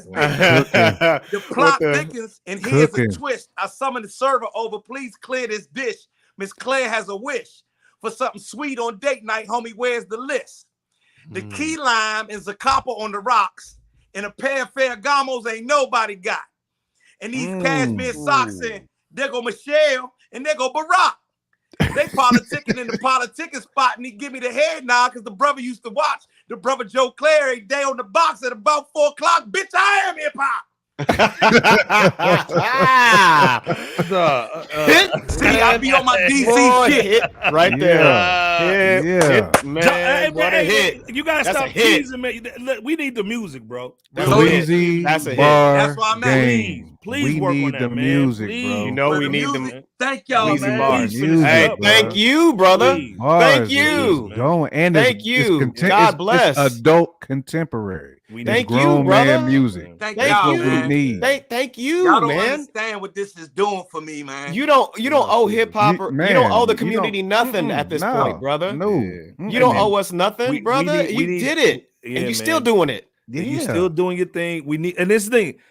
God is good. If you look at that Kendrick record and how people responded to it, that's the type of music that we need. That's what we need. And, but then the whole thing is, obviously, you're not gonna get I'm not saying you. He's not gonna get a lot of radio play with it, but it's hitting people so hard. It's hitting us so hard in the chest, bro. We need that. It's real. It's real talk. Yeah. You need to what? Give it to my people. There you go. Yeah, that's man, because that's real talk. That's what we need. May not know which way to go on this dark road. That's my man right there. There you go. That's what I'm saying. We need, and like I said, like, Jay Camp been working on the music. I've been telling him the same thing, man. Come out with that joint because we need that music because we're not going to get it from any mainstream right now. Well, I'm not slowing mine down. I think I'm about 6 records in right now. Okay. On this new project. Like I said, the old one is about to go. First, I'm gonna put this single out on all platforms. I'm gonna let y'all know as soon as that Gone song is there. Man, please check me out. Yeah. And then the Pass Away record behind that, and there's some other songs on there that I really dig. Well, I dig all of it, including. Hey man, they in the chat saying finish that track, man. Yeah. Oh, this one. Finish that. Yeah, they saying finish this. Yeah. Finish that. I got you. Please finish that, man. Finish him. No problem. Yeah. Finish him. Finish him. All of this stuff is in the works, man. And I'm just like, I'm in the middle of being the artist that I said. So I went away to Morgan State as an art student. Okay. Most people don't know that. I got a degree in psychology, but I was an art student. And art was the thing that basically saved me from the street. Like, I believed in art. I believed in expression. I believed in at a very early, and by the time I'm in 9th grade, like I can't go to school without an art class. There's no fucking way I can do it. Or you make money in business. Okay, that's fine. I gotta fuck with this art class. Yeah. By the time I was a senior, I had 2-3 art classes. I didn't even have to take them goddamn credits. And I went on and took them and went away to school as an art major. And so I've always been an artist at heart. And I can tell you firsthand that it's, I've bumped my head 1,000,000 times in the business because I'm an artist. Yeah. I need my money, but it's not the thing that make me do the thing. Right. It's just not the thing that make me do the thing. So when it comes to business, I was slow with the shit. I'm green as a motherfucker, not knowing it. Their agenda is get this money. And I'm thinking the agenda is push the culture. Yeah. Yeah. So now I get to push the culture. Yeah. Yes, you do. On your terms. On my terms. That's right. Hey, I gotta bounce, but next time we gotta talk about my coffee company and my cake company. And we need you back on. Real estate, brother. We need you back on. And real estate. We need to get into those. Please. We need the Joe Clair masterclass. Yeah. We need that Joe Clair masterclass. Hey, we're real quick, Cleasy, before you bounce, where can people find you nowadays? Online. Where can people find you? At Joe Clair on all platforms, JoeClair. I'm on Facebook and YouTube every morning, 9 o'clock. Me and the black ass bunch. We get up every morning. The slogan for the show is "Get your black ass up."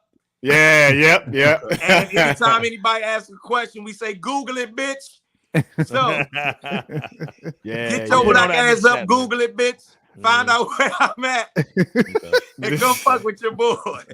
Definitely, Joe. Yeah, we appreciate you. We love you. Real talk, absolutely. man. You were, like I said, the father figure and the hero that some of us didn't have growing up. Again, we had to give you your flowers tonight, man. Again, Bebo, J. Camp, me, LB the Power Father, man. We started this platform, man, just to have this conversation, man. We're gonna continue it, man. And like I said, we rocking with you all the way, man. So, what happened? No, we can hear you, bro. We can hear you. Yeah, it looked like you froze, but it's all good. It's all good. Hey, you definitely coming back here sooner than people realize. You got to come back and visit us, brother, sooner than people realize. Oh, and you can find Joe on Hip Hop. That's right. Hip Hop VCR. Yeah. Find you on there all day. That's the account that had you in the helicopter today. Exactly. Hip Hop VCR. That's our guy. Yeah, all day. Respect. Yeah, all day, man. But again, Joe, I know you gotta go do your thing, man. Yeah. But again, we're gonna wrap. He's about to fall asleep. Come back soon. Oh shoot. All right, brother. All right, man. Yeah, come back soon, though, brother. We're gonna see you sooner. I'll holler at y'all, man. All right, man. All right, be easy, Joe, man. Salute, bro. Please. Much love. Please. Man, there you have it. Man, folks, let us it. know if you haven't already. Fresh out the pot, the oven, the when we tell y'all, hey, peace and blessings, Anthony. Peace and blessings, brother. Appreciate you for tuning in too, Anthony, man. Real talk. Hey, shout out to Michael too, man. You know, Michael, Michael, what's up? Yo. What is goody? Yeah, what is up? We had Melissa in the building too, man. You know, Melissa, man. It's so hard. He did go hard. He did go hard on that last line. I know the one she's talking about too. Yeah. Shout out to Nino Beige, Nino. It's all good, brother. Hey, man. Make sure y'all check out that. Make sure y'all check out that Nino Beige interview too, man. Yes, we did it last night, and Yummy. Peace to you too, sister. Yummy and Nino laced it last night. Laced a lot of jewels, man. I know the coalition's up in here. Peace to y'all. Peace to Freddie G. I know y'all up in here. Yeah. Shout out to man. You know everybody, man. Anton's in the building, man. Great show. Simply marvelous. Go ahead and check that out. Again, man. Hip hop royalty. Joe Clair, man, told some stories tonight, and he ain't done either. He still ain't done. We're gonna have him back on. We're gonna have him back on. Oh yeah. Hey, any shout outs before we get out of here? Any thoughts before we get out of here, yo? Man, we like the folks we just shouted out. You know what I'm saying? Shout out to everybody tapping in. We gonna do this again. Iceberg, man. Tell the people who we got up on deck, man. Who we got coming up.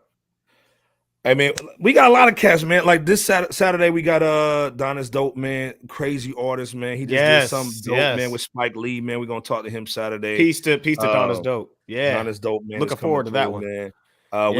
We got something coming with Guilty, man. Like I said, we just scheduling. And like I said, shout out to that's Guilty Simpson. That's Guilty Simpson. Yeah, Guilty Simpson. Yeah. Guilty's the one and only right with Apollo.